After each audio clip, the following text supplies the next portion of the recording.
حي على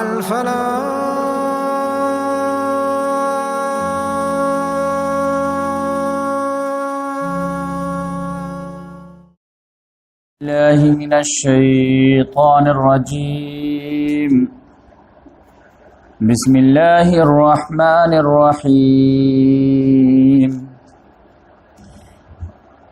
يسألونك عن الأنفال قل الأنفال لله والرسول فاتقوا الله وأصلحوا ذات بينكم وأطيعوا الله ورسوله إن كنتم مؤمنين. إنما المؤمنون الذين إذا ذكر الله وجلت قلوبهم وإذا تليت عليهم آياته زادتهم إيمانا وعلى ربهم يتوكلون. الذين يقيمون الصلاة ومما رزقناهم ينفقون أولئك هم المؤمنون حقا لهم درجات عند ربهم ومغفرة ورزق كريم. كما أخرجك ربك من بيتك بالحق وَإِنَّ فَرِيقًا مِّنَ الْمُؤْمِنِينَ لَكَارِهُونَ يُجَادِلُونَكَ فِي الْحَقِّ بَعْدَمَا تَبَيَّنَ كَأَنَّمَا يُسَاقُونَ إِلَى الْمَوْتِ وَهُمْ يَنظُرُونَ. وَإِذْ يَعِدُكُمُ اللَّهُ إِحْدَى الطَّائِفَتَيْنِ أَنَّهَا لَكُمْ وَتَوَدُّونَ أَنَّ غَيْرَ ذَاتِ الشَّوْكَةِ تَكُونُ لَكُمْ وَيُرِيدُ اللَّهُ أَن يُحِقَّ الْحَقَّ بِكَلِمَاتِهِ وَيَقْطَعَ دَابِرَ الْكَافِرِينَ لِيُحِقَّ الْحَقَّ وَيُبْطِلَ الْبَاطِلَ وَلَوْ كَرِهَ الْمُجْرِمُونَ. استستغيثون ربكم فاستجاب لكم أني ممدكم بألف من الملائكة مردفين وما جعله الله إلا بشرى ولتطمئن به قلوبكم وما النصر إلا من عند الله إن الله عزيز حكيم. صدق اللہ العظیم. محترم خواتین و حضرات، ابھی آپ لوگوں کے سامنے سورۃ الانفال کی ابتدائی 10 آیات کی تلاوت کی گئی. سورہ انفال کی ایک خصوصیت یہ ہے کہ یہ پوری کی پوری سورہ جو ہے جنگ بدر کے پر جو ہے ایک تبصرہ ہے. اسلام کی جو پہلا مارکہ ہوا، پہلی جنگ جو ہوئی، اور وہ جو ہے حق و باطل میں فرق کر دینے والی جنگ تھی، جس کو یوم الفرقان بھی نام دیا گیا، جس نے دودھ کا دودھ پانی کا پانی کر دیا. تو اس جنگ میں جو ہے کس کا کیا کنٹریبیوشن رہا، اس پہ اللہ تعالیٰ نے جو لائیو ڈاکومنٹری نازل کی، اور اللہ تعالیٰ نے کہا کس سے کہاں پہ کیا غلطی ہوئی. پورا چیپٹر جو آدھے پارے میں اللہ تعالیٰ نے تبصرہ کیا. تو یہ تو پڑھنے کی بات ہے، تو یہ پوری سورہ تو میں ترجمہ کر کے نہیں بتا پاؤں گا، لیکن آج کا جو ویڈیو ریکارڈ ہو جائے گا تو اس کے بعد میں فیروز بھائی کو ریکویسٹ کروں گا کہ تراویح کا جو چیپٹر تھا ہمارا، تو سورہ انفال اسی کے ساتھ لنک کر دیں گے، تاکہ اگر جنگ بدر کے حالات پہ جو ہے کسی کو تبصرہ، قرآنک تبصرہ سننا ہو اللہ تعالیٰ کا، تو پھر وہ جو ہے اسی کے ساتھ وہ آدھے گھنٹے کی 1 گھنٹے کی ویڈیو دیکھ لے تو وہ بات سمجھ میں آ جائے گی. آج میں 10 آیات کی جو ہے میں تلاوت کیا ہوں، تاکہ جنگ بدر کی اہمیت کا لوگوں کو اندازہ ہو سکے کہ یہ جنگ وہ جنگ ہے جو اللہ تعالیٰ چاہتا تھا کہ یہ جنگ ہو، اور دونوں فریق میں سے بیشتر لوگ چاہتے تھے جنگ نہ ہو. اب آپ سمجھ جائیے کہ اللہ تبارک و تعالیٰ خود چاہتا ہے کہ جنگ جدال نہ ہو، لیکن یہاں پہ معاملہ الٹا تھا کہ جنگ ہو اور پبلک چاہتی تھی نہ ہو. جبکہ عام طور سے پبلک چاہتی ہے جنگ ہو اور اللہ تعالیٰ چاہتا کہ جنگ و جدال نہ ہو. تو اس کو معاملے کو اللہ تعالیٰ نے کلیئر کیا کہ اللہ تعالیٰ نے کہا کہ میں خود چاہتا تھا یہ جنگ، اور ہم نے پورا اسکیم جو فٹ کر دیا۔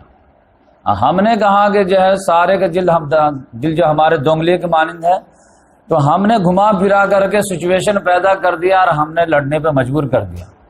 کیوں؟ فائدہ کیا تھا اس میں؟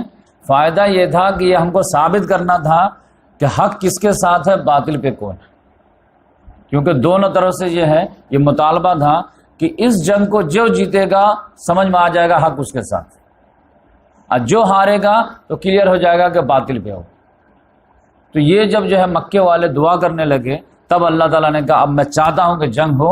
اب پھر لوگوں کے سامنے یہ بات کھل کے آئے کہ جیتا جو وہ حق پہ ہے، ہارا جو وہ باطل پہ ہے۔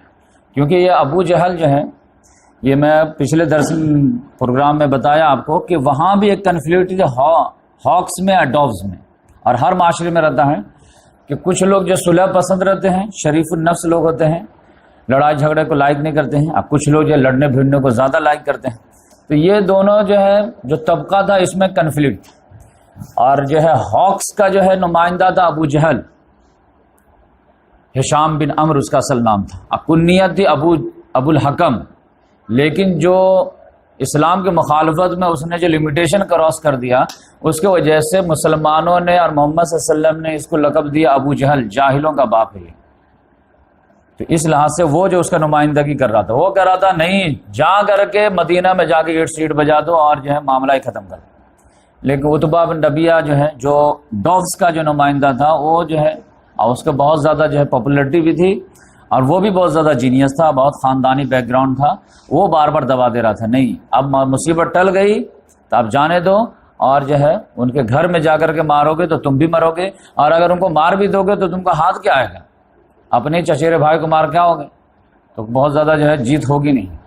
تو اس طرح سے دونوں میں کنفلکٹ چل رہی تھی۔ تو اب یہ لوگ بھی دلیل دیتے تھے، یہ بھی دلیل دیتے تھے، تو ہاکس کے جو ہے دلیل جو رہتے تھے وہ یہی رہتے تھے کہ وہ دو چارج لگاتے تھے مسلمانوں پہ کہ یہ لوگ غلط ہیں غلط ہیں غلط ہیں۔ اب مسلمان لوگ جو ہے اسلامی لحاظ سے کہتے تھے یہ غلط ہے، یہ مورتی پوجا کرتے ہیں، اللہ کو نہیں مانتے، لیکن وہ لوگ چارج کیا لگاتے تھے یہ لوگ غلط ہے، وہ کس بیس پہ؟ دو بات وہ کہتے تھے کہ ان لوگوں نے جو ہے رشتہ داری کو کاٹا ہے اور باپ دادے کو رسوا کیا ہے، باپ دادا جو کرتے چلے آ رہے تھے تو اس کو ان لوگوں نے احمق گھوشت کر دیا کہ وہ لوگ غلط کر رہے تھے، ہم صحیح کر رہے تھے، لہذا باپ دادا کو انہوں نے غلط ثابت کرنے کی کوشش کی ہے، اور رشتہ داری کو ڈیوائڈ کر دیا۔ کتنا بہترین خاندان قریش کا چل رہا تھا، سب لوگ مل جل کر کے کچھ بھی تھے، ظلم زیادتی جو بھی کرتے تھے آؤٹ آف قریش کرتے تھے، اور ہم پہ کوئی جو ہے اٹیک جوابی کرتا تو ہم سب ایک ہو جاتے تھے، تو سارا قبیلہ مل کر کے جو ہمارا انہوں نے آ کر کے جو ہے قبیلہ ہی میں ان فائٹنگ شروع کرا دی، باپ بیٹے سے لڑا دیا، شوہر بیوی سے لڑا دیا، ماں بیٹی میں لڑا دیا، تو ان کا سب سے بڑا جو ہے قصور یہی ہے۔ تو اسی کو دہائی دے کر کے ان لوگوں جو ہے یہ کرتے تھے۔ آج انشاءاللہ جو ہے پچھلے ہفتے جو ہے جنگ بدر کے ہونے کے اسباب کیا تھے وہ ہم بتائیں، آج اس کے پریکٹیکل جو ہے کیا معاملہ درپیش ہے جس کو اس سے جنگ ہو گیا، تو وہ آج میں انشاءاللہ آپ کے سامنے بیان کروں گا۔ وہ معاملہ یہ ہے کہ 8 جو مہمات تھی، جو 4 سریے کہلاتے ہیں اور 4 غزوات کہلاتے ہیں، وہ 8 میں آپ کے سامنے بیان کیا تھا۔ اس میں جو 2 لاش تھا، سریے نخلا اور سریے ذل و شیرہ۔ ذل و شیرہ وہ تھا جو ابو سفیان جو بہت بڑا لشکر لے کر کے جو ہے قافلہ لے کر کے نکلا تھا اور شام جا رہا تھا، اور یہ نیچے یمن ہے، پھر مکہ ہے، پھر مدینہ ہے، پھر شام ہے۔ تو مکہ سے لے کے نکلا، شام گیا، اور جو ہے بہت زیادہ اونٹ پہ جو ساز و سامان لے کے گیا، تو یہاں سے تو کیپٹل لے کر گیا سونا چاندی وغیرہ، لیکن ادھر سے اب وہ سامان خرید کے لاتا اور پھر یہاں پہ جو اس کو بیچتا، تو تقریباً 1000 اونٹ تھے آنے کے وقت۔ تو جاتے وقت کتنا پیسہ رہا ہوگا کیپٹل؟ تو تقریباً جو ہے 262 کلو سونا کے مالیت کے بقدر تھا اس کو، یعنی 250 کلو سونا کا جو مالیت تھی ابو سفیان کے قبضے میں، 40 محافظ تھے، 1000 اونٹ تھا ان کے پاس۔ تو جب یہ لے کے جا رہے تھے تو محمد صلی اللہ علیہ وسلم نے جو ہے پیچھا کیے تھے، لیکن وہ بچ کے نکل گیا تھا، تو اس وجہ سے اس کو جو محسوس ہو گیا کہ یہ تو بہت زیادہ ہم کو خطرہ ہے، واپسی اصل ہے، واپس آئیں گے تو۔ اور دوسرا جو ہے وہ نخلا میں جو معاملہ ہو گیا تھا، عبداللہ بن جہش رضی اللہ تعالیٰ عنہ کو 12 لوگوں کے ساتھ بھیجے تھے، کہ طائف اور مکے کے درمیان جو چل رہا ہے تو وہ جو ہے اس کو بھی جو تھریٹ دینا ہے. ادھر ہم لوگ جو ہے مکہ اور شام میں جو تجارت کا روٹ ہے اس پہ ہم لوگ بیٹھے ہیں، تو وہاں جو ہے بائی ایکسیڈنٹ جو ہے معاملہ ہو گیا کہ ایک آدمی مارا گیا، 2 آدمی قید ہوا، 1 آدمی بھاگ گیا، تو جس کی وجہ سے جو ہے وہاں ایک طوفان مچ گیا مکے میں. اور جیسے طوفان مچا ہے ویسے ہی ہاکس کے جو ہے مطلب پوائنٹ مضبوط ہو گئے کہ یہ لوگ مسلمان کیا، یہ لوگ دین دھرم کچھ نہیں ہے، یہ رجب کے آخری تاریخ میں مارے، اشر حرم کے بھی ان کے یہاں کوئی حرمت نہیں ہے، اور پھر ہمارے ایک بندے کو مار دی، ان کی یہ ڈیرنگ، ہم نے جو ہے ان کو چھوڑ دیا تو کیا مطلب سمجھتے ہیں. تو غصے میں تھے، پھر بھی جو ہے عتبہ بن ربیعہ نے دبا دیا، جانے تو کوئی مسئلہ نہیں. پھر بھی پبلک تیار نہیں ہوئی. لیکن پبلک کب تیار ہو گئی دم؟ جب پتہ چلا محمد صلی اللہ علیہ وسلم کو کہ اندازہ لگا کہ یہ جو قافلہ بچ گیا تھا تو اب شام پہنچ گیا ہوگا، شام میں جو ہے مہینہ 2 مہینہ خرید و فروخت کیا ہوگا، اب وہ اس کی واپسی کا ٹائم ہے. تو رجب کے آخری تاریخ کو آپ سمجھیے کہ سریہ نخلہ ہوا ہے، اور رجب کے بعد شعبان، اس کے بعد رمضان، اور 17 رمضان کو جو ہے جنگ بدر ہو گیا ہے. تو اب یہ محمد صلی اللہ علیہ وسلم اندازہ لگا ہے. اور اندازہ میں جو خالی میں ایک ترجمہ پڑھا دیتا ہوں تاکہ آپ لوگوں کو جو ہے محسوس ہو جائے کہ قرآن میں کیا ہے. کما اخرجک ربک من بیتک بالحق، جس طرح سے اللہ آپ کے پروردگار نے آپ کو نکالا تھا آپ کے گھر سے حق کے ساتھ، یعنی یہ جو پیچھا کرنے کے لیے ابھی نکلیں گے تو یہ جو ہے کوئی غلطی پہ جو ہے قافلہ نہیں تھا، بالکل حق کے ساتھ. وَإِنَّ فَرِيقًا مِّنَ الْمُؤْمِنِينَ لَكَارِهُونَ، درحال ہے کہ مومنین میں سے ایک فریق جو ہے اس قافلے کو پیچھا کرنا بھی پسند نہیں کر رہا تھا. پھر یجادلونک فی الحق، اور پھر آپ سے لوگ حجت بازی کر رہے تھے حق کے معاملے میں، بعد ما تبین، بعد اس کی ان کے پاس بات واضح ہو چکی تھی.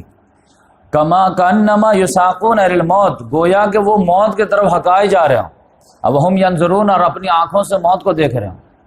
اب وَإِذْ يَعِدُكُمُ اللَّهُ إِحْدَى الطَّائِفَتَيْنِ أَنَّهَا لَكُمْ، یاد کرو جب اللہ تعالیٰ تم سے وعدہ کیا تھا کہ 2 گروپوں میں سے ایک گروپ تم کو ضرور دے گا.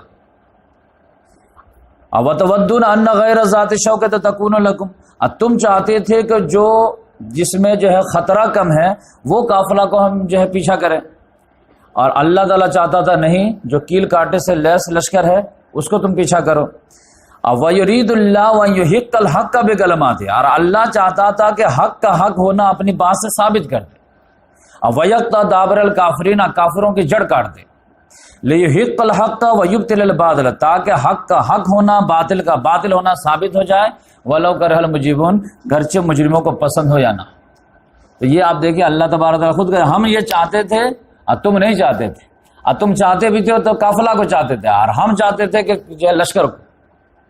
تو یہ معاملہ کیا ہوا آپ سمجھ جائیے کہ محمد صلی اللہ علیہ وسلم کو جیسے اندازہ ہوا کہ اب ابو سفیان کا لشکر شام سے نکل چکا ہوگا اور اس کو جو ہے مدینہ کراس کر کے بدر کراس کر کے مکہ جانا ہے، تو اپنے 2 ساتھی کو جو ہے خاص عشر مبشرہ میں سے حضرت زبیر بن عوام رضی اللہ تعالیٰ عنہ اور حضرت سعید بن زید رضی اللہ تعالیٰ عنہ، ان دونوں کو جو ہے محمد صلی اللہ علیہ وسلم نے کہا کہ آپ شام کی طرف جائیے، اب مقام حورا پر جا کر کے جو ہے رپورٹنگ لیجئے کہ یہ لشکر نکلا یا نہیں نکلا. تو یہ لوگ شام کی طرف گئے، اب مقام حورا پہ جا کر کے بیٹھ گئے. پھر جب انتظار کرتے رہے جیسے ابو سفیان کا لشکر نکلا ہے تو وہ تو اونٹ سے بڑا جو ہے قافلہ کے ساتھ آ رہا تھا، یہ دونوں تیزی کے ساتھ جو ہے گھوڑے کو دوڑائے اور پھر محمد صلی اللہ علیہ وسلم کو آ کر کے مدینہ میں رپورٹنگ دیے کہ قافلہ بس آ رہا ہے اور مقام حورا پہ میں دیکھا ہوں، اب وہاں سے اب وہ اونٹ سے سلو آئیں گے، ہم تیزی سے آ گئے ہیں تو جلدی کیجیے. جیسے محمد صلی اللہ علیہ وسلم کو اطلاع ملی، محمد صلی اللہ علیہ وسلم نے فوراً کہا کہ ریڈی ہو جا سب لوگ، اور قافلے کو دوبارہ جو اٹیک کرنا ہے. ایک مرتبہ تو بچ نکلا تھا جاتے ہوئے، اب ہم پھر دوبارہ جو ان کو اٹیمپٹ کریں گے. جیسے ہی جو ہے یہ ہوا ویسے ہی جو ہے اکثر صحابہ کرام تیار ہو گئے، لیکن یہ تھا کہ بس قافلہ کو پیچھا کرنا ہے تو بھائی جس کو خواہش ہے تو چاہے جائے، جس کو نہیں خواہش اپنے کاروبار میں لگا رہے، کوئی مسئلہ نہیں. 40 لوگ محافظ ہیں، قافلہ کو چھیڑ چھاڑ کرنا ہے کیا ہے اس میں. تو لہذا 313 لوگ تیار ہیں. لیکن یہ 313 لوگ بھی جو تیار ہوئے تو بقیہ جو دوسرے لوگ تھے کمزور دل کے، وہ اس کو پسند نہیں کر رہے تھے. وہ کہہ رہے تھے کہ دیکھیے بار بار چھیڑیں گے تو قریش لڑنے پہ مجبور ہو جائیں گے، تو آ کر کے پیٹ پاٹ کے چلے جائیں گے تو فائدہ کیا ہے. ایسے اسلام پھیل رہا ہے. لیکن محمد صلی اللہ علیہ وسلم نے کہا کہ بس اب ہمارے پاس تعداد کافی ہے کہ ہم ان کو آرام سے جو ہے کاؤنٹر کر سکتے ہیں. لہذا محمد صلی اللہ علیہ وسلم نے جو کسی پہ جو ہے بہت زیادہ جو ہے شوق بھی نہیں دلایا، بس بولے کہ جس کو نکلنا ہے نکلے. تو تقریباً 313 افراد نکلے. اس میں سے فرسٹ مرتبہ یہ تھا کہ جس میں جو ہے انصار صحابی بھی نکلے، ورنہ اس سے پہلے جو 8 تھے اس میں سب مہاجرین تھے. مہاجرین صحابی جو تھے ٹوٹل 82 تھے، 82، اور بقیہ جو ہے انصار تھے. انصار میں سے بھی جو ہے اوس قبیلہ جو چھوٹا تھا اس میں سے 61 لوگ نکلے، اور خزرج کا جو بڑا قبیلہ تھا اس میں سے 170 لوگ نکلے. تو 170 اور 61 جو ہے سمجھیے کہ 131، 231، اور پھر جو ہے 82 جو ہے 313 کے قریب ہو گئے. تو ایسے محمد صلی اللہ علیہ وسلم نکلے، اور مدینہ میں جو ہے قائم مقام بنائے عبداللہ ابن ام مکتوم کو جو نابینا تھے. بولے کہ آپ جب تک ہم لوگ نہیں ہیں تب تک آپ نماز پڑھائیں گے، اب مدینہ آپ کے حساب کنٹرول میں رہیں گا. لیکن محمد صلی اللہ علیہ وسلم جیسے کچھ دور گئے ہیں کہ مقام روحا پر، وہ جو شام کے بعد ہے وہ ہورا ہے، یہ روحا ہے، دونوں کا ڈفرینس سمجھ لیجیے. یہاں پر آئے ہیں تو محمد صلی اللہ علیہ وسلم نے اچانک جو ہے ایک فیصلہ لیا. اب بولے ایک صحابی کو، ان کا نام تھا ابو لبابہ بن عبد المنذر، بولے کہ آپ واپس چلے جائیے، اب مدینہ کا چارج آپ اپنے ہینڈ میں لے لیجیے، اور عبداللہ ابن مکتوم کو بول دیجیے گا کہ ہمیں رسول اللہ نے بنایا ہے تو اب میں رہوں گا. تو میرے انداز سے جو یہیں پر اللہ تعالیٰ نے وحی نازل کر دی کہ آپ تو قافلے کے لیے جا رہے ہیں، لیکن قافلے کے بچانے کے لیے ایک لشکر آ رہا ہے مکہ سے، تب آپ سمجھ جائیے کہ اب ٹکراؤ ہوگا. تو لہٰذا محمد سے سیریس ہو گئے، جب ٹکراؤ ہونا ہے تو فوراً جو ہے عبداللہ ابن مکتوم نابینا تھے تو سوچا کہ پہلے مدینہ کو سیف کر لیتے ہیں، تو ایک بہادر صحابی کو جو ہے بھیج دیے، لیکن ابھی ڈسکلوز نہیں کی، بولے چلتے رہو چلتے رہو. پھر محمد صلی اللہ علیہ وسلم نے جو ہے بدر کے میدان کی طرف جو ہے اپنا قافلہ کو موڑے، اور مقام افرا پر جب آئے ہیں تو اپنے ساتھیوں کو کہے رکو یہاں پہ، اور اپنے 2 ساتھی کو بھیجے بدر کے طرف کہ بدر کے طرف جا کر کے رپورٹنگ لو کہ یہ قافلہ کدھر ہے، کہاں پہنچا. اب ادھر معاملہ کیا ہوا کہ ابو سفیان بھی بہت زیادہ جینیس آدمی اور سردار لیول کا آدمی، وہ برابر پتہ لگا رہے تھے کہ یہ لوگ مکے والے دوبارہ ہم کو پیچھا کریں گے نہیں کریں گے. وہ آ کر کے جو ہے پتہ کیا تو پتہ چلا کہ ہاں ایک جو ہے قافلہ نکلا ہے اور آپ کا پیچھا جو ہے ہونے والا ہے. لیکن وہ سوچا کہ کدھر تک لوگ پیچھا کرنے آئیں گے. تو آپ سمجھیے کہ وہ بھی کتنا مائنڈڈ آدمی ہے کہ ایک بوڑھا آدمی کے پاس آیا ہو اور وہ آ کر کے بولے کہ آپ کو پتہ ہے کہ کوئی قافلہ وغیرہ ادھر جو آیا ہے مکے سے، یہ مدینے سے. اس نے کہا بھائی ہم تو ابھی تک کوئی قافلہ وفلہ کو دیکھے نہیں ہیں، لیکن 2 آدمی کو میں دیکھا ہوں کہ اونٹ سے وہاں پہ آئے یا گھوڑے سے، اور پھر جو ہے ٹیلے پہ جو ہے بیٹھے، پانی اپنے اس میں بھرے اور پھر چلے گئے. بڑھیا کوئی قافلہ وفلہ نظر نہیں آیا. وہ ٹیلے پہ چڑھ گیا جہاں پہ اس نے بتایا، اور ٹیلے پہ جو ہے اونٹنی کی میگنیاں پڑی ہوئی تھی، تو اس کو جو ہے وہ سوکھ گیا تھا، تو اس کو جو اس نے توڑ کے دیکھا تو اس میں کھجور کی گٹھلی تھی. وہ کہا ارے کھجور کی گٹھلی ہے، یہ تو مدینے کی کھجور کی گٹھلی ہے. اس کا مطلب یہ ہے کہ مدینے کا آدمی آیا ہے، اس کا مطلب یہ ہے کہ یہ مسلمان ہی لوگ ہمارا پیچھا کریں. اس نے فوراً ایکشن لیا، اور ایک آدمی کو زمزم نام کا آدمی تھا، زمزم بن عمرو، اس کو پیسے پہ خریدا اور کہا کہ جو ہے بہت تیزی کے ساتھ جاؤ اور مکے میں جا کر کے اعلان کر دو کہ قافلے کو خطرہ ہے، اب بچانے کے لیے آ جاؤ، کیونکہ جاتے وقت ہم بچ گئے تھے لیکن آتے وقت بچیں گے نہیں، مسلمان پورا پلاننگ کیے ہوں. اب یہ زمزم نام کا آدمی جو ہے فوراً جو ہے گھوڑا دوڑا دیا، اور جیسے مکہ میں انٹری لیا ہے تو کپڑا پھاڑ دیا، جو ہے گھوڑے کا جو ہے نتنا کو پھاڑ دیا. اور پورا وہ زمانے میں یہی یہ تھا کہ ارجنٹ اگر کوئی ڈینجرس چیز کا جو ہے اگر کال دینا رہتا تھا تو ایسے ہی کرتے. اب گھوڑے پہ جو ہے کھڑے ہو کر کے اس نے جو ہے قافلہ قافلہ قافلہ بچاؤ، قافلہ بچاؤ، اور سارے لوگوں کو اس میں جو ہے شیئر تھے، لہذا ایک ہنگامہ ہو گیا. اب یہاں پر یہ معاملہ ہوا کہ قافلہ خطرے میں ہے، قافلہ خطرے میں ہے، اور 2.5 کنٹل سونا جو ہے کہ مالکیت خطرے میں ہے. لہذا جو ہاکس ٹائپ کے جو آدمی تھے، ابو جہل ٹائپ جس کا لیڈر تھا، اس کا جو ہے دعوے داری مضبوط ہو گیا کہ ہم کہہ دیتے نا کہ ایک دن جو ہے ناک میں دم کر دے گا، النبت والبٹ، مصیبت کو پہلے جو کرش کر دینا چاہیے تھا۔ اب دیکھو عمرو بن حضرمی کو رجب میں ان لوگوں نے مارا، اب جو ہے قافلہ ہمارے خطرے میں ہے۔ وہیں پہ جو ابو جہل چلانا شروع کر دیا کہ مدینے والے کیا سمجھتے ہیں، مسلمان نے کیا سمجھ رہے ہیں، عمرو بن حضرمی کا قافلہ کیا کہ 4 آدمی تھے مار دیے، یہ قافلہ ہے ہمارا اور ہم اس کا ڈیفینس کریں گے۔ لہذا ابو جہل نے اعلان کر دیا سب کو نکلنا ہے اور قافلہ کو ڈیفینس کرنا ہے۔ لہذا تیاری شروع ہو گئی، تیاری شروع ہوئی تو ایک دم جم کے تیار ہوئی، اور جو سردار تیار نہیں ہوتا تھا ابو جہل جا کر کے اس کو تانا مارتا تھا، بزدل بیٹھا رہا چوڑی پہن کر کے، اور تم جو ہے یہیں پہ عائش کر، ہم جا رہے ہیں، مرد لوگ جا رہے ہیں کرنا، تو پھر تیار ہو جاتے۔ امیہ بن خلف جو بہت بزدل آدمی تھا وہ تیار نہیں ہوتا تھا، کیونکہ اس کے بارے میں آپ کو معلوم ہے کہ محمد صلی اللہ علیہ وسلم نے اس کے بارے میں ایک پیشن گوئی کر دیے تھے کہ یہ مارا جائے گا، ہاں ہمارے ہاتھوں مارا جائے گا، مسلمانوں کا ہاتھ۔ اور سعد بن معاذ رضی اللہ تعالیٰ عنہ اور امیہ بن خلف میں پرانی دوستی تھی، تو سعد بن معاذ رضی اللہ تعالیٰ نے ایک مرتبہ مہمان بن کر کے آئے مکہ، تو وہ جو ہے مکے میں تو نو انٹری تھی مسلمانوں کے لیے، تو دوپہر کے بعد امیہ بن خلف ان کو جو ہے اپنے مہمان کو طواف کرا رہا تھا، پھر بھی اچانک جو ہے ابو جہل سے جو ہے آمنا سامنا ہو گیا۔ ابو جہل دیکھتے کہا یہ کون ہے، کہا کہ یہ ہمارا دوست ہے، کہاں کا ہے، یثرب کا، اچھا، کہا یہ تم جو ہے اس کو پناہ دیے ہو، یہ ہمارے بے دینوں کو پناہ دیا ہوا، تم اس کو پناہ دیتے ہو، اگر تمہارے ساتھ نہیں رہتا نا تو ابھی تو ہمیں اس کی خیریت نہیں۔ تو سعد بن معاذ رضی اللہ نے کہا کہ تم ان کا کیا کرتے ہو، اگر تم مجھے ٹچ کیا نا تو میں تم کو وہاں ٹچ کر دوں گا جہاں تم کو ٹچ کرنا جو ہے پسند نہیں ہو، یعنی مدینہ کا سے جو تمہارا قافلہ نکلے گا تو پھر تمہارے حالت خراب کر دوں گا میں۔ تو اس لحاظ سے ان کی دوستی تھی۔ محمد صلی اللہ علیہ وسلم نے سعد بن معاذ کو بول دیتے تمہارا دوست تو گیا، سعد بن معاذ رضی اللہ تعالیٰ نے امیہ بن خلف کو بول دیے تھے کہ تمہارا تو بیڑا غرق ہے، آج نہ کل نہیں تو مسلمان ہو جا۔ تو وہ تو جو ہلا ہی نہیں کہ میں تو نہیں جاؤں گا بدر ادھر میں، تو مجھے پہلے وہ آدمی کہہ دیا، اور وہ آدمی کی بات 100% صحیح ہوتی ہے، لیکن ابو جہل نے بہت تانا مارا اس کو، بیٹھا رہا چوڑی پہن کر کے، بیٹھا رہا پاس سے پہن کر کے، یہیں پہ جو ڈھول بجا یہ کچھ کر، ہم لوگ جا رہے ہیں۔ اس نے کہا اچھا تم کو کل پتہ چلے گا بہادر کون ہے۔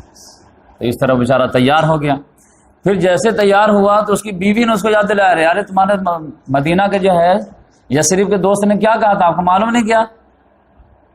کہاں یاد ہے مجھے، تو پھر جا رہے ہیں آپ، کہا دیکھو ابو جہل نے بہت برا تانا مار دیا ہے، تو جانا تو پڑے گا، کیونکہ عزت نفس بھی کوئی چیز ہے، لیکن میں بہت مضبوط اونٹنی رکھا ہوں اور جا رہا ہوں، پیچھے پیچھے رہوں گا لشکر کے، اور جیسے ہی لڑائی شروع ہو گیا لگے گا کہ ہار رہا ہے کہ فوراً بھاگ جاؤں گا، لہٰذا تم ٹینشن نہیں لو، میں مرنے والا نہیں ہوں، میں اپنا پورا بندوبست کیا ہوں۔ لیکن وہ بیچارہ کی موت تو تھی، وہ جانا تھا، تو لہذا امیہ بن خلف جو ہے اس طرح آیا۔ تو اب یہ ہے کہ یہاں سے جو ہے مکے سے جو ہے 1000 کا لشکر نکلا، بلکہ 1000 کا 1300 کا لشکر، اور اس کا سپہ سالار جو بنا وہ ابو جہل بنا، اور اس میں جو ہے مکہ کا تمام سردار نکلا سوائے ابو لہب کے، اور آرڈر یہ ہو گیا تھا کہ ہر آدمی کو نکلنا ہے، اور کوئی بیمار ہے یا ارجنٹ کام ہے تو اپنا کوئی جو ہے آدمی خریدے، قرضدار لائے اور اس کو جو بھیجے اپنی جگہ پہ، لیکن ہر خاندان سے نمائندگی ہونی ضروری ہے۔ لہٰذا ابو لہب نے ایک اپنا قرضدار کو کہا تو چلا جا، تو لڑ لے، ہم قرضہ معاف کر دیں، تو کہا ٹھیک۔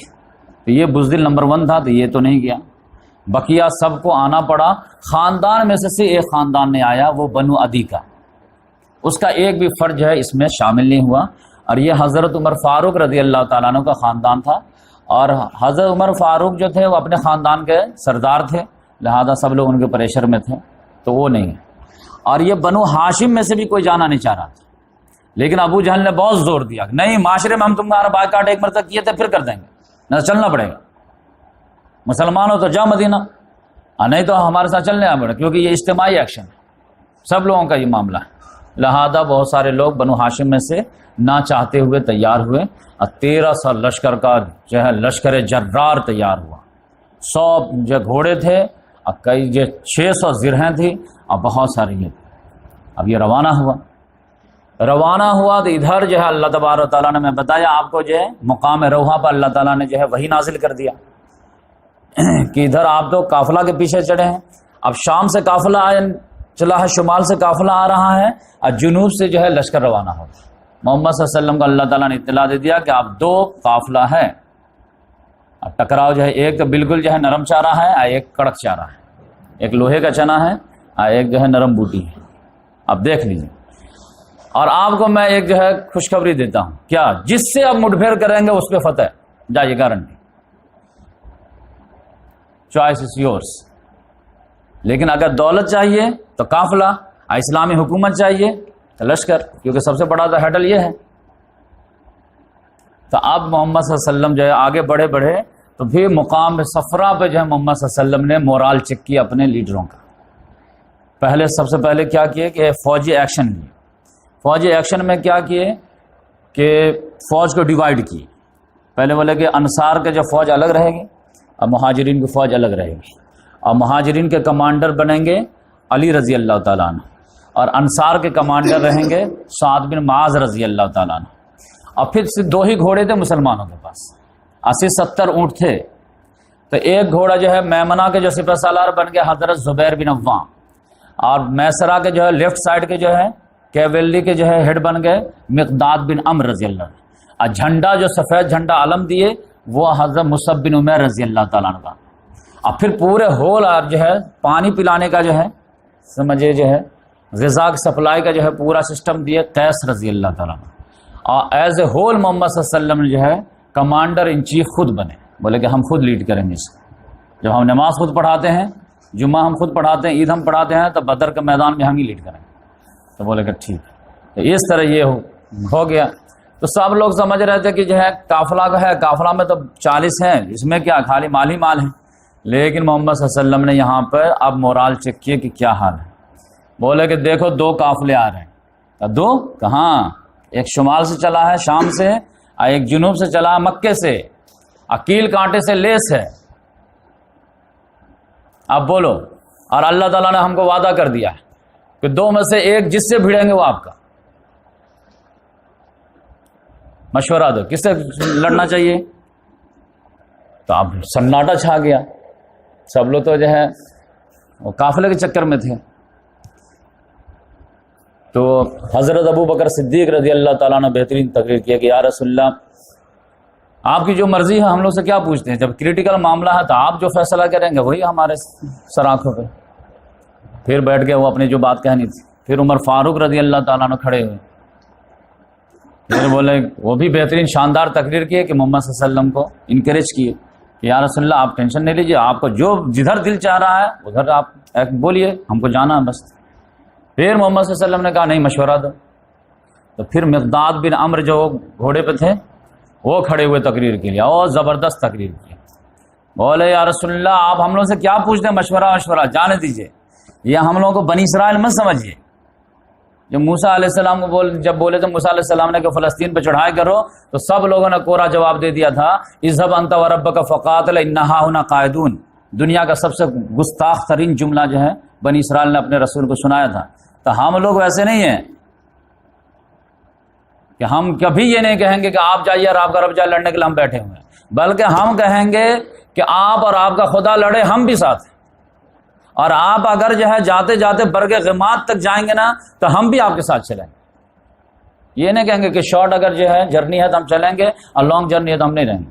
نہیں، اگر آپ برگ غماد تک جائیں گے ہم وہاں تک جائیں گے، آپ اگر اونٹنی کو لاغر کر دیں گے ہم بھی کر دیں گے، لیکن آپ کا جو ہے ایسا نہیں ہوگا کہ جہاں پہ آپ کا خون گرے گا ہم پسینہ بہائیں گے، نہیں، جہاں پہ آپ کا پسینہ گرے گا ہم وہاں پہ خون گرا دیں گے۔ پھر بھی محمد صلی اللہ علیہ وسلم نے کہا کہ نہیں مشورہ دو۔ مسئلہ پھنس گیا کہ ابو بکر صدیق رضی اللہ تعالیٰ نے اتنی بہترین تقریر کی ہے، عمر فاروق اتنی بہترین تقریر کی ہے، مقداد بن عمرو تو پورے بنی اسرائیل کے یاد دلا دیے، اب کیا باقی رہا؟ تب جو ہے انصار کے جو سردار تھے سعد بن معاذ رضی اللہ تعالیٰ عنہ، انہوں نے کہا کانک تاتینا یا رسول اللہ، یا رسول اللہ لگتا کہ آپ لوگ ہماری رائے جاننا چاہتے ہیں۔ تو محمد صلی اللہ علیہ وسلم نے کہا عقل مند کے لیے اشارہ کافی ہے، اتنا ٹائم کیوں لگا دیے؟ ہاں تمہارے مشورہ چاہ رہے تھے، کیونکہ مسئلہ کیا تھا کہ وہ جو بیعت عقبہ جو ہوئی تھی ہجرت سے پہلے، اور ان لوگوں نے کہا تھا کہ یا رسول اللہ ہمارے یہاں آئیے ہم آپ کا ڈیفنس کریں گے، تو اس میں جو معاہدہ لکھا گیا تھا وہ معاہدہ کیا تھا کہ اگر آپ ہمارے یہاں آ گئے اور باہر سے کوئی بھی آپ پہ اٹیک کیا تو ہم آپ نے جان سے زیادہ آپ کو پروٹیکٹ کریں گے، اور جان پہ کھیل جائیں گے لیکن آپ کو ہاتھ نہیں لگانے دیں۔ کسی کو ہاتھ نہیں لگانے دیں. تو یہ معاہدہ یہ تھا کہ آپ اگر مدینہ آ گئے تو مدینے میں ہم آپ کے سیفٹی کا پورا بندوبست کریں گے، دنیا کی کوئی طاقت آپ تک نہیں پہنچ پائے. لیکن یہاں تو مدینے سے باہر خود جو لانچ ہو رہا، فینس ہو رہا، یہ تو معاہدے میں لکھا ہوا نہیں تھا. تو اس لحاظ سے محمد صلی اللہ علیہ وسلم اس کو ویریفائی کر رہے تھے کہ ٹھیک ہے مدینہ میں رہنے کے لیے تو تم تیار ہو، یہاں تو ہم بدر میں جا کے لڑنے کے لیے تیار ہیں، تو اب یہاں پہ تو فارمولہ نہیں لگے گا، تو اس لحاظ سے تمہارا کیا مشورہ ہے؟ تب انہوں نے کہا یا رسول اللہ آپ ہمارا مشورہ چاہتے ہیں؟ کہا ہاں تمہارا مشورہ تو آنا ضروری ہے کیونکہ تم اس معاہدے کے حساب سے باؤنڈ نہیں ہو. تب انہوں نے کہا یا رسول اللہ وہ عقبہ کا جو ہے معاہدہ وعدہ بھول جائیے، فارگیٹ اٹ، ہم آپ پہ ایمان لا چکے، آپ کا تصدیق کر چکے، اب ہمارے پاس گنجائش کہاں ہے؟ وہ تو معاہدہ وغیرہ بارگین ہوا تو اس وقت ہم ایمان نہیں لائے تھے، اب تو ہم ایمان جب لائے تو ہم تو اپنے آپ کو بیچ دیا آپ کے حوالے، اب تو ہم آپ کی فوج ہیں، آپ بولیے کیا کرنا ہے، آپ سمندر میں کودنے کہیں گے ہم سمندر میں کود جائیں گے. یہ تو لڑنا بھیڑنا کیا ہے؟ اور آپ ہم کو بھی کم مت سمجھیے، انصار کو، مدینے والوں کو، ہم بھی جو ہے جوان مرد ہیں اور میدان کے جو آدمی ہیں، اور آپ ٹکرائیے ایک مرتبہ، کل دیکھیے گا کہ ایسا جوہر ہمارا پہ نظر آئے گا کہ آپ کی آنکھیں ٹھنڈی ہو جائیں. مطلب یہ سمجھیے کہ ہمارا مورال بھی بہت یہ ہے اور ہم جو ہے آپ کا ساتھ دینے کے لیے بھی تیار ہیں، اور ٹکرائیے کوئی مسئلہ نہیں. کتنی تعداد ہے؟ تعداد تو ابھی پتہ لگانی پڑے گی. اچھا ٹھیک ہے. تب محمد صلی اللہ علیہ وسلم جب سعد بن معاذ رضی اللہ تعالیٰ عنہ سے یہ جملہ سنے ہیں تو چہرے پہ خوشی کی لہر دوڑ گئی. پھر جو ہے فوراً محمد صلی اللہ علیہ وسلم نے کہا کہ اچھا سب لوگوں انصار مہاجرین سب کی رائے ایک ہی ہے، لہذا محمد صلی اللہ علیہ وسلم نے کہا لشکر، قافلہ نہیں.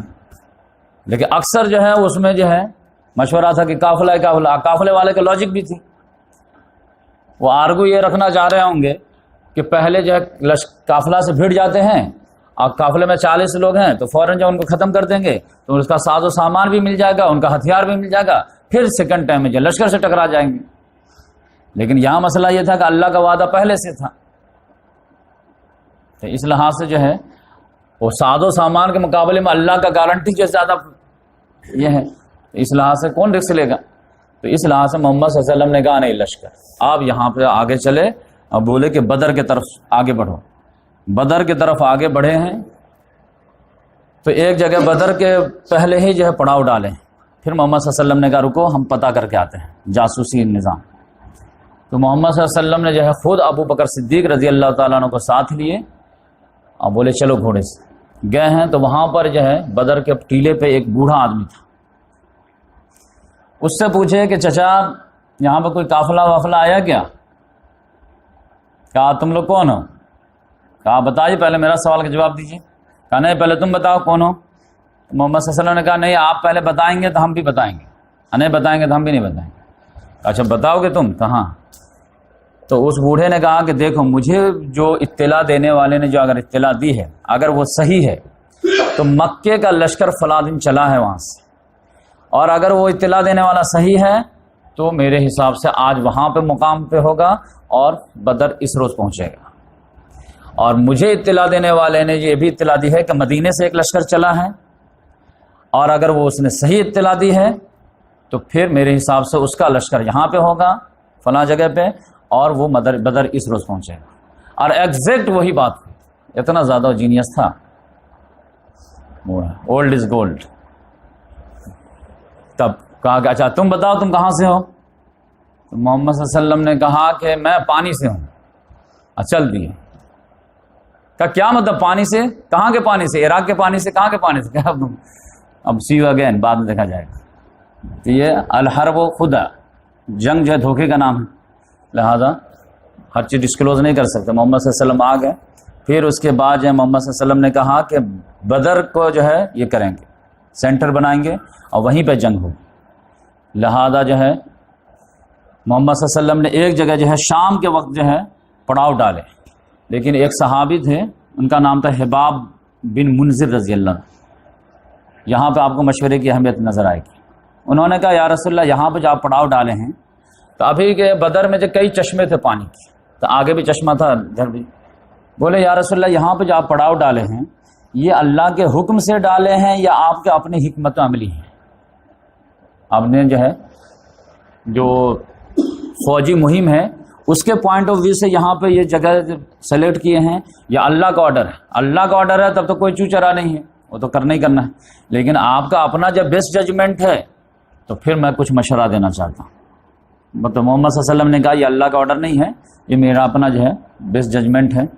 تو بولے کہ میرے حساب سے جو ہے نا ابھی ہم لوگوں کو اور آگے جانا چاہیے، اور کفار کا جو لشکر ہے اس کا قریب ترین جو پانی کا چشمہ ہے نا اس کو کیپچر کرنا چاہیے، اب بقیہ پیچھے کے سارے چشمے کو پانی سے مٹی سے پاٹ دینا چاہیے، تاکہ کل ہو کر کے جب جنگ شروع ہو تو ہم تو آرام سے پانی پیتے رہیں، اب پانی کے چشمے پہ ہمارا قبضہ رہے اور کفار پیاس سے مرتے رہیں تو سرنڈر کریں گے. تو محمد صلی اللہ علیہ وسلم نے کہا بہت اچھا مشورہ ہے. فوراً بولے کہ اٹھاؤ سب لوگ. اب پھر چلتے رہے اور آدھی رات تک چلتے رہے. پھر آدھی رات تک جو ہے سب سے لاسٹ والا جو چشمہ تھا اس پہ جو ہے قبضہ کر لیے، اور پھر اس کے بعد پیچھے کا سارے پانی کو پاٹ دیا. اب ادھر جو ہے ابو جہل جو ہے لشکر لے کے چلا تھا، اس میں ایک مسئلہ آ گیا. ابو سفیان کو جو ہے شام سے آتے ہوئے بدر سے کراس کرنا تھا. اس کو پتا چلا کہ جو ہے ہمارا قافلہ جو ہے انڈر تھریٹ ہے، اور وہ جو میگنی والا معاملہ ہوا تھا اس سے اس کو بالکل یقین ہو گیا تھا. اس نے ایک طرف تو جو ہے ایک آدمی کو دوڑا دیا زمزم کو کہ جا کر کے جو ہے بچانے کے لیے ایک لشکر منگا. ادھر اس نے حکمتیں اپنی کیا بنائے کہ بدر کو ہی کراس کر دیا اور جو بالکل ساحل سمندر کی طرف جو ہے رائٹ لے گیا، اور پھر سمندر کے کنارے قافلے کو لے جا کر کے کسی طرح بچا لیا. اور یہ بدر سے سمندر جو ہے وہ 10 میل ہے، یعنی 15 کلومیٹر اتنا دور ہے. تو وہ آرام سے ساحل کا جو ہے جڑ پکڑ کے اور نکل گئے، مین راستہ جو ہے ہائی وے چھوڑ دیا اس نے. اب پھر وہ مقام جحفہ تک جب پہنچ گیا ہے تب اس نے ایک پھر دوسرا آدمی کو بھیج دیا. جب وہ اندر چھیتر سے باہر نکل آیا تو پھر جو ایک اور آدمی کو بھیج دیا کہ بھائی آپ لوگ جو ہے گھر واپس ہو جائیے، کیونکہ ہم قافلے کو بچا لیے ہیں اور مدینے والے کے آپ کنٹرول سے ہم باہر ہیں، بچ گئے ہیں، تو آپ ٹینشن نہیں ہے. تو یہ خبر جو ملی ہے ابو جہل کے لشکر کو وہ مقام جحفہ پہ ملی ہے. تو مقام جحفہ میں ملی تو وہاں پہ ان میں اختلاف ہو گیا. یہ اختلاف یہ ہوا کہ بھائی اب جانے سے فائدہ ہے نہیں، کیونکہ جس کام کے لیے ہم لوگ نکلے تھے وہ تو بچ گیا، لیکن اس میں جو ہے ابو جہل نے جو ہے بالکل اڑ گیا. کہا نہیں، اب جب نکل گئے ہیں تو نکل گئے، اور ہم جائیں گے اور بدر کے میدان تک جائیں گے، اور وہاں جائیں گے اور 3 دن رہیں گے، اور ہم لوگ اونٹ ذبح کریں گے اور سارے لوگوں کو کھانا کھلائیں گے، اور فری ہو کے سب عیش کریں گے، اور لونڈیاں ہمارے لیے گانا گائیں گے، اور شواب و کباب کا دور چلے گا، موج مستی ہوگی 3 دن، تاکہ پورے جو ہے جزیرہ عرب پر دھاک بیٹھ جائے جو ڈیمیج ہوا ہے 15-16 سال میں. تو ہاکس ٹائپ کو اچھا لگا کہ کھانا پینا ایسے بھی مستی کا کام ہے.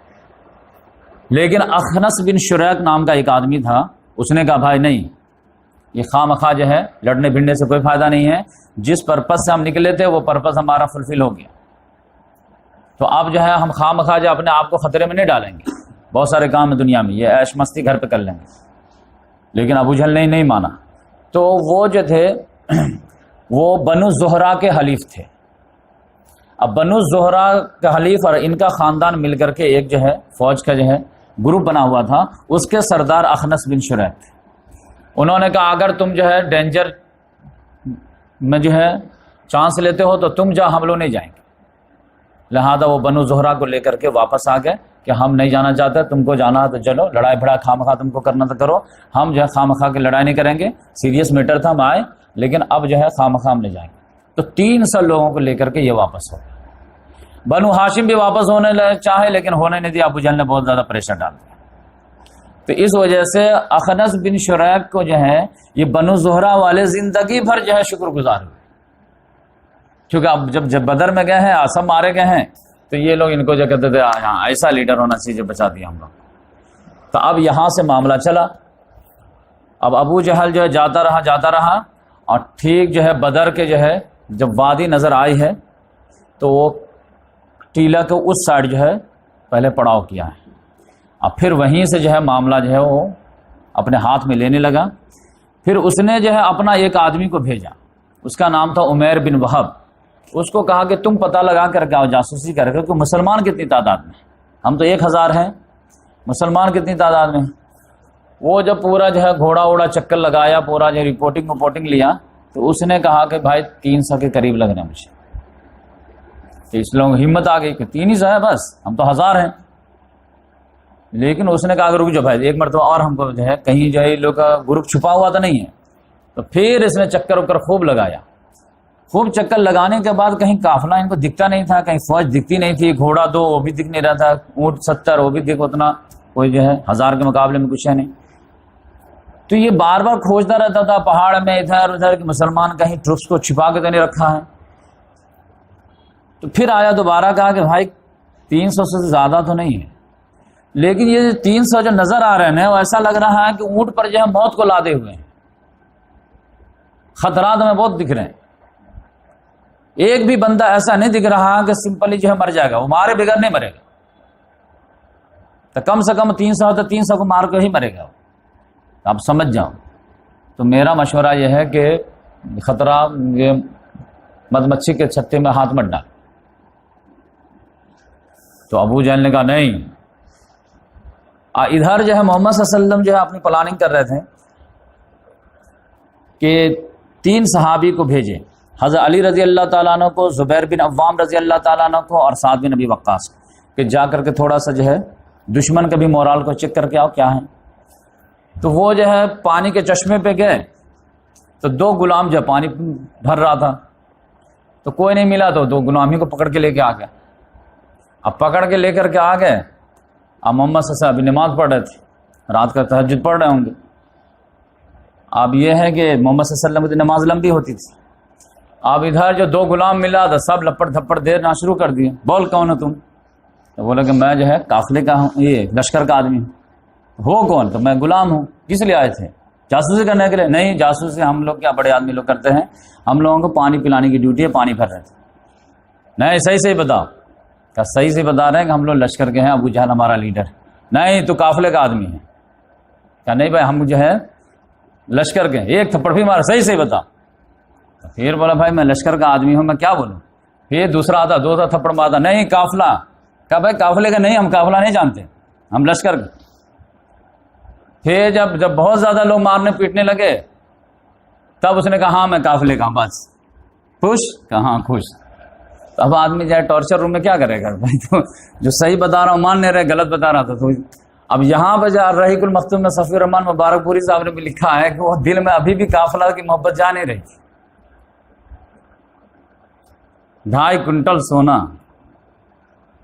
سب چاہ رہے تھے پہلے ادھر کیپچر ہو جائے، وہ مس نہ ہونے پائے. تو وہ جو ہے وہ بولے کہ جو بھائی میں قافلے کا ہوں، آپ کیا کریں، میں خالی جتنا بولوں اتنا تھپڑ کھاؤں گا میں. محمد صلی اللہ علیہ وسلم جلدی سلام پھیرے. اب بہت ناراض ہوئے.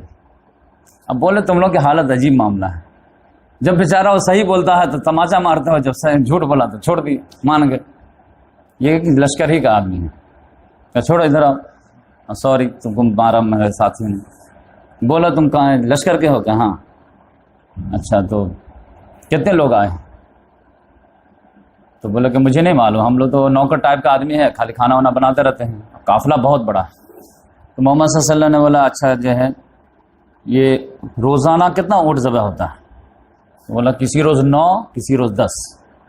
تو محمد صلی اللہ علیہ وسلم نے اندازہ لگا لیا، ساتھیوں کو بتایا کہ یہ لوگ 900 سے 1000 کے قریب ہیں. ایک اونٹ 100 لوگوں کے لیے سفیشینٹ. تو محمد صلی اللہ علیہ وسلم بتا دے کہ بھائی معاملہ گڑبڑ ہے، 1000 کے قریب یہ لوگ ہیں. پھر پوچھے محمد کون کون آیا ہے، میں لیڈر میں بتاؤ نام وغیرہ.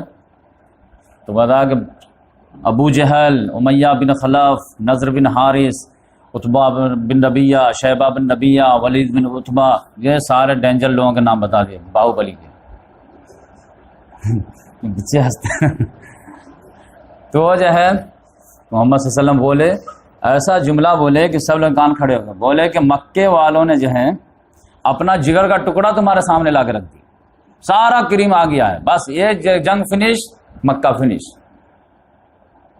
تو اب تو سب لوگ تیار ہو گئے تھے.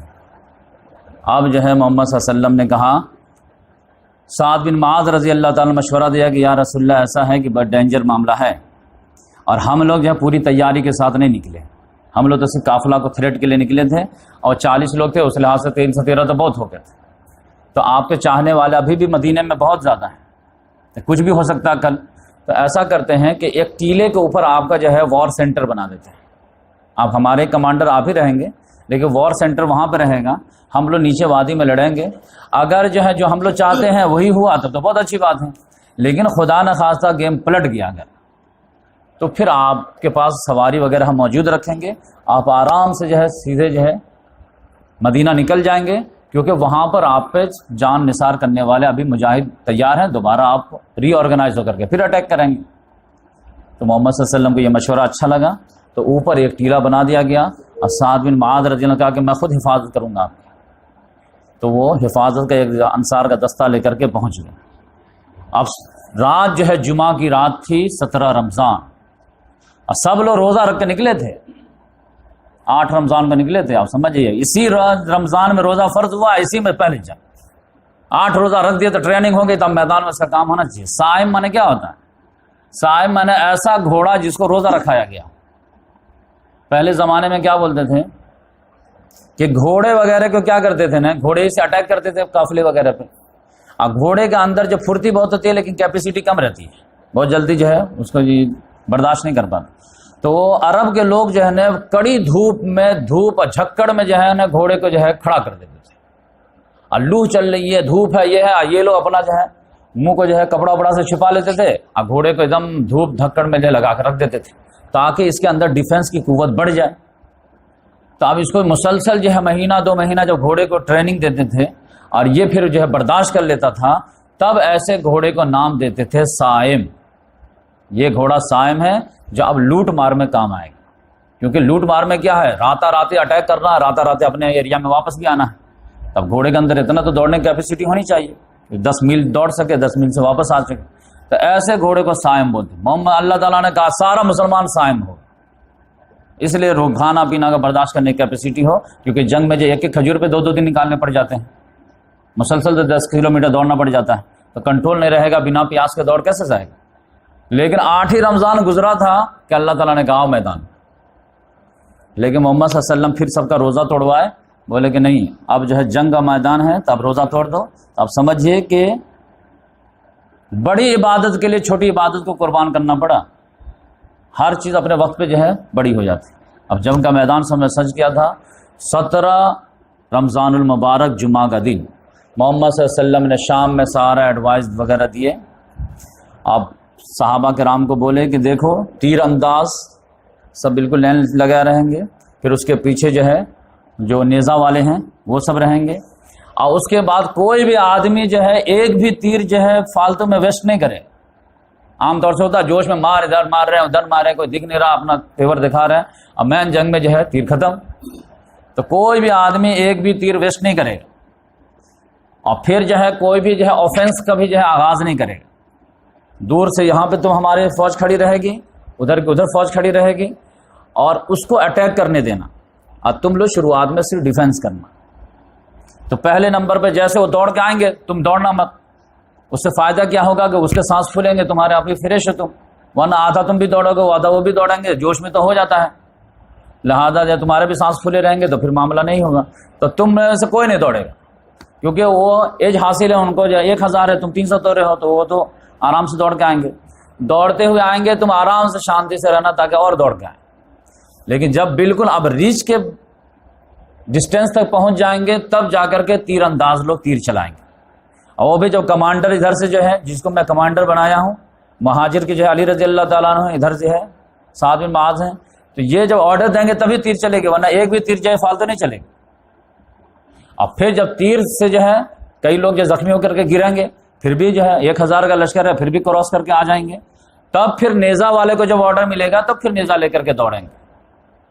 تو اس لحاظ سے کیا ہوگا فائدہ کہ وہ جب دور سے دوڑتے ہوئے آئیں گے آدھا کلومیٹر دور سے، تو وہ تمہارے پاس پہنچتے پہنچتے آدھا جو وہ تھک چکے ہوں گے، اب تم بالکل فریش رہو گے. اب پھر جب ادھر سے ہم کہیں گے اٹیک کرو، تب اس کے بعد تم آرام سے جو ہے تازہ دم ہو کر کے آرام سے ہی کر دو. اور پھر اس میں ایک معاملہ کیا ہوا کہ رسول اللہ صلی اللہ علیہ وسلم نے اسٹریٹجی پوائنٹ سے ایسا کیے کہ اپنے جو فوج کو ایسے رکھے کہ کل ہو کر کے سورج جو نکلے نا تو صحابہ کرام کے پیٹھ پہ ہو سورج، اور دشمن کا جو لشکر ہے اس کے آنکھ پہ ہو سورج، تاکہ اس کے آنکھ چندھیائے اور مسلمان سورج کی روشنی میں سے جو ہے پرابلم میں نہ آئے. یہ پورا وہ اسٹریٹجی. پھر اللہ تعالیٰ نے رات میں ایک کام کر دیا. ایک کام کیا کیا کہ ادھر جو ہے ریت وغیرہ بہت زیادہ تھے تو پاؤں جو دھس جا رہے تھے، گھوڑے کے بھی اونٹ کے بھی سب۔ اللہ تعالیٰ نے جو ہے ہلکی سی فوار کی بارش کر دی، اس سے کیا ہوا کہ 8 تاریخ کو سب نکلے تھے، پانی کی قلت، لیکن سب لوگ رات میں نہا لیے ایک دم گرمی میں، تو سب لوگ فریش ہو گئے، ناپاکی بھی دور ہو گئی، میل کچل بھی دور ہو گیا، ایک دم فریش ہو گئے سب لوگ۔ اور ادھر جو اس سائڈ جو دشمن تھا ادھر موسلا دھار بارش کر دی، اتنی بارش کہ جو ہے پورا کیچڑ کیچڑ ہو گیا، تو ان کے قدم جم ہی نہیں پا رہے تھے، پھسل جا رہے تھے، کوئی تیر مار رہا تھا اپنا لڑک جا رہا۔ تو اس لحاظ سے جو ہے پورا سسٹمیٹک اللہ تعالیٰ نے بھی مدد کی۔ پھر یہ لوگ جب غسل کر لیے آرام سے تو مست ان لوگوں کو نیند آئی، کیونکہ اللہ کی بشارت آ چکی تھی کہ ہم تمہارے ساتھ ہیں، تو ٹینشن نہیں ہے۔ تو یہ لوگ رات میں جب کھا پی کر کے سوئے کہ اب کل جو ہوگا وہ دیکھا جائے گا، تو بھرپور نیند آئی، صبح میں ایک دم بالکل فریش اٹھے ہیں۔ تو جس کی نیند پوری رہتی ہے تو وہ تو یقینی بات ہے ڈبل طاقت رہتی ہے۔ ادھر کفار کے لشکر کا معاملہ یہ تھا کہ ان کو تو نیند ہی نہیں آ رہی تھی، کل کیا ہوگا کل کیا ہوگا کل کیا ہوگا، لہٰذا ان کو نیند ہی نہیں ہے، 12-1 بجے 3 بجے تک جو ہے انگاد کسی طرح نکلے، اور نیند پوری نہیں ہوئی تو نیند پوری نہیں رہتی ہے تو آدمی تو ایسے انرجی لاس ہو جاتا ہے۔ تو یہ بھی اللہ تعالیٰ کی غیبی مدد آئی۔ پھر فرشتوں کو اللہ تعالیٰ نے کہا جاؤ اور ایک ایک آدمی کا جو ہے دل کو مضبوط کرو، یہ پورے جو ہے اس میں چیپٹر میں لکھا ہوا ہے۔ اور پھر فرشتوں کو اللہ تعالیٰ نے کہا جا کر کے جو ہے دشمن کے درمیان جو ہے ان کے جو ہے روب کو ڈالو۔ تو یہ سارا معاملہ اللہ تعالیٰ نے روحانی لحاظ سے بھی کیا۔ اس کے بعد محمد صلی اللہ علیہ وسلم جب سارا لشکر سو گیا ہے جمعہ کی رات میں، اور سب لوگ آرام سے خراٹہ لے رہے ہیں، خراٹہ لینا کوئی بری بات نہیں، محمد صلی اللہ علیہ وسلم بھی خراٹہ لیتے تھے، لیکن محمد صلی اللہ علیہ وسلم کو تو لیڈر چیف کمانڈر تھے، ان کو تو نیند نہیں آئے گی، لہٰذا اٹھے رات میں اور پھر اللہ تعالیٰ سے دعا کرنے لگے، اور اتنی لمبی دعا کرتے تھے، سجدہ کرتے تھے۔ ابو بکر صدیق رضی اللہ تعالیٰ نے تم پہرے دار کے طور پہ کھڑے رہتے تھے، اور ایک ہی دعا کرتے تھے، اللہ جو وعدہ تو نے مجھ سے کیا ہے آپ تو نبھا دے، جو وعدہ تو مجھ سے کیا ہے وہ آپ تو پورا کر دے، وقت آ گیا ہے۔ پھر کل ہو کر کے محمد صلی اللہ علیہ وسلم پورا جو سسٹمیٹک آرگنائز کر دیے۔ اس کے بعد محمد صلی اللہ علیہ وسلم جو ہے ایسے ٹیلے پہ چڑھ گئے تھے جہاں پہ سے پورا منظر جو ہے دونوں طرف کی فوج نظر آ رہی تھی۔ وہاں پر پھر محمد صلی اللہ علیہ وسلم نے اللہ تعالیٰ سے دعا کی، اور ایسی دعا کی کہ آپ کو یقین ہی نہیں ہوگا کہ ایسی دعا، اللہم ان تہلک ھذہ العصابہ لن تخلف من بعد، عاجزی کے ساتھ، اے اللہ اگر یہ لشکر آج ختم ہو گیا تو پھر تو کل ہو کر کے پوجا نہیں جائے گا۔ 15 سال کی محنت کا جو ہے میں نے پورا جو ہے فروٹ آپ کے پاس لا کر رکھ دیا، اور یہ اگر ایک مرتبہ جیت گئے تو پوری دنیا میں آپ کے جو ڈنکا بجا دیں گے، اور یہ ختم ہو گئے تو پھر جو ہے آپ کو نام لیوا تو ہوں گے لیکن تیری عبادت نہیں ہو پائے گی جیسی تو عبادت چاہتا کہ ہر معاملے میں ہماری بات مانی جائے۔ تو یہ وہ جو ہے نفوس ہیں۔ تو اتنی لمبی لمبی دعا مانگتے تھے کہ ابو بکر صدیق رضی اللہ عنہ بولتے یا رسول اللہ حسبک حسبک، اللہ کی مدد ضرور آئے گی، آپ گھبرائیے نہیں۔ لیکن اچانک جو ہے رسول اللہ صلی اللہ علیہ وسلم کا چہرہ دمک اٹھا صبح میں، کہا ابو بکر خوش ہو جاؤ، کیا دیکھو جبریل آ گئے گھوڑا لے کر کے، اور دیکھو گھوڑا جو ہے نیچے اترے ہوئے ہاتھ میں لگام ہے، آ رہے ہیں۔ پھر ایک مٹھی مٹی لیے اور کنکڑی والی مٹی تھی، پھینکے دشمن کی طرف، اور شاہت الوجوہ، چہرے بگڑ جائیں۔ اور پھر محمد صلی اللہ علیہ وسلم نے خوشخبری دیا سیہزم الجمع ویولون الدبور، یہ جمعیت کل بکھر جائے گی آج، اور پھر یہ پیٹ پھیر کے بھاگیں گے۔ حدیث میں آتا ہے کہ وہ کنکڑی جو ہے محمد صلی اللہ علیہ وسلم پھینکے، لشکر کا کوئی آدمی ایسا نہیں تھا جس کے آنکھ میں نہ پڑی ہو یا ناک میں نہ گھسی ہو یا منہ میں نہ گھسی۔ وہ جو چھوٹا سا بھی اگر کچھ پڑ جائے تو پرابلم تو آ ہی جاتا ہے۔ تو اس لحاظ سے وہ قرآن میں بھی آئی، سورہ انفال میں ہے فَلَمْ تَقْتُلُوهُمْ وَلَٰكِنَّ اللَّهَ قَتَلَهُمْ، تم نہیں قتل کیا، اللہ نے قتل کیا۔ وَمَا رَمَيْتَ إِذْ رَمَيْتَ وَلَٰكِنَّ اللَّهَ رَمَىٰ، تم نے نہیں پھینکے تھے جب پھینکے تھے جب اللہ نے پھینکا۔ تو یہ پوری بات اللہ تعالیٰ نے کہا کہ وہ میں تھا جو کنکڑی کو پہنچایا وہاں تک، ورنہ آپ تو ایسے خالی پھینک دیے تھے، اس کو وہاں تک اس کے آنکھ تک کون پہنچایا؟ میں پہنچایا تھا۔ تو اس طرح سے جو ہے میدان جم گیا۔ میدان جب جم گیا ہے تو ادھر جو ہے جب وہ جو عمیر بن وہب جو آدمی تھا اس نے جا کے رپورٹنگ دیا کہ دیکھیے یہ لوگ تو تعداد میں تو کم ہیں، اونٹ بھی کم ہے، 70 ہی ہے، گھوڑے بھی کم ہے، ساز و سامان تو کچھ نہیں ہے، لیکن تیور ان کے اتنے خطرناک ہے کہ کوئی بھی آدمی موت قبول نہیں کرے گا بنا موت دیے۔ ان کے اونٹوں پہ ہم کو غلہ نظر نہیں آتا، موت نظر نہیں آتی۔ تو جو آنیسٹلی بات ہے وہ میں آپ کو پیش کر دیا۔ تو وہاں پہ بھی جو ہے حکیم بن حزام نام کا ایک آدمی تھا، اس کے کان کھڑے ہو گئے، یہ بہت سافٹ نیچر کا آدمی تھا، یہ بعد میں مسلمان بھی ہوئے، اچھے مسلمان۔ انہوں نے کہا کہ دیکھو بھائی معاملہ خطرناک ہے، جیسا یہ لڑکا رپورٹنگ دے رہا ہے، یہ بہت ایکسپرٹ بھی ہے۔ اس نے کہا کچھ نہ کچھ کرا جائے، یہ ابو جہل جو ہے یہ خواہ مخواہ سب کو مروائے گا، خود بھی مرے گا، اپنے کو بھی مروائے گا۔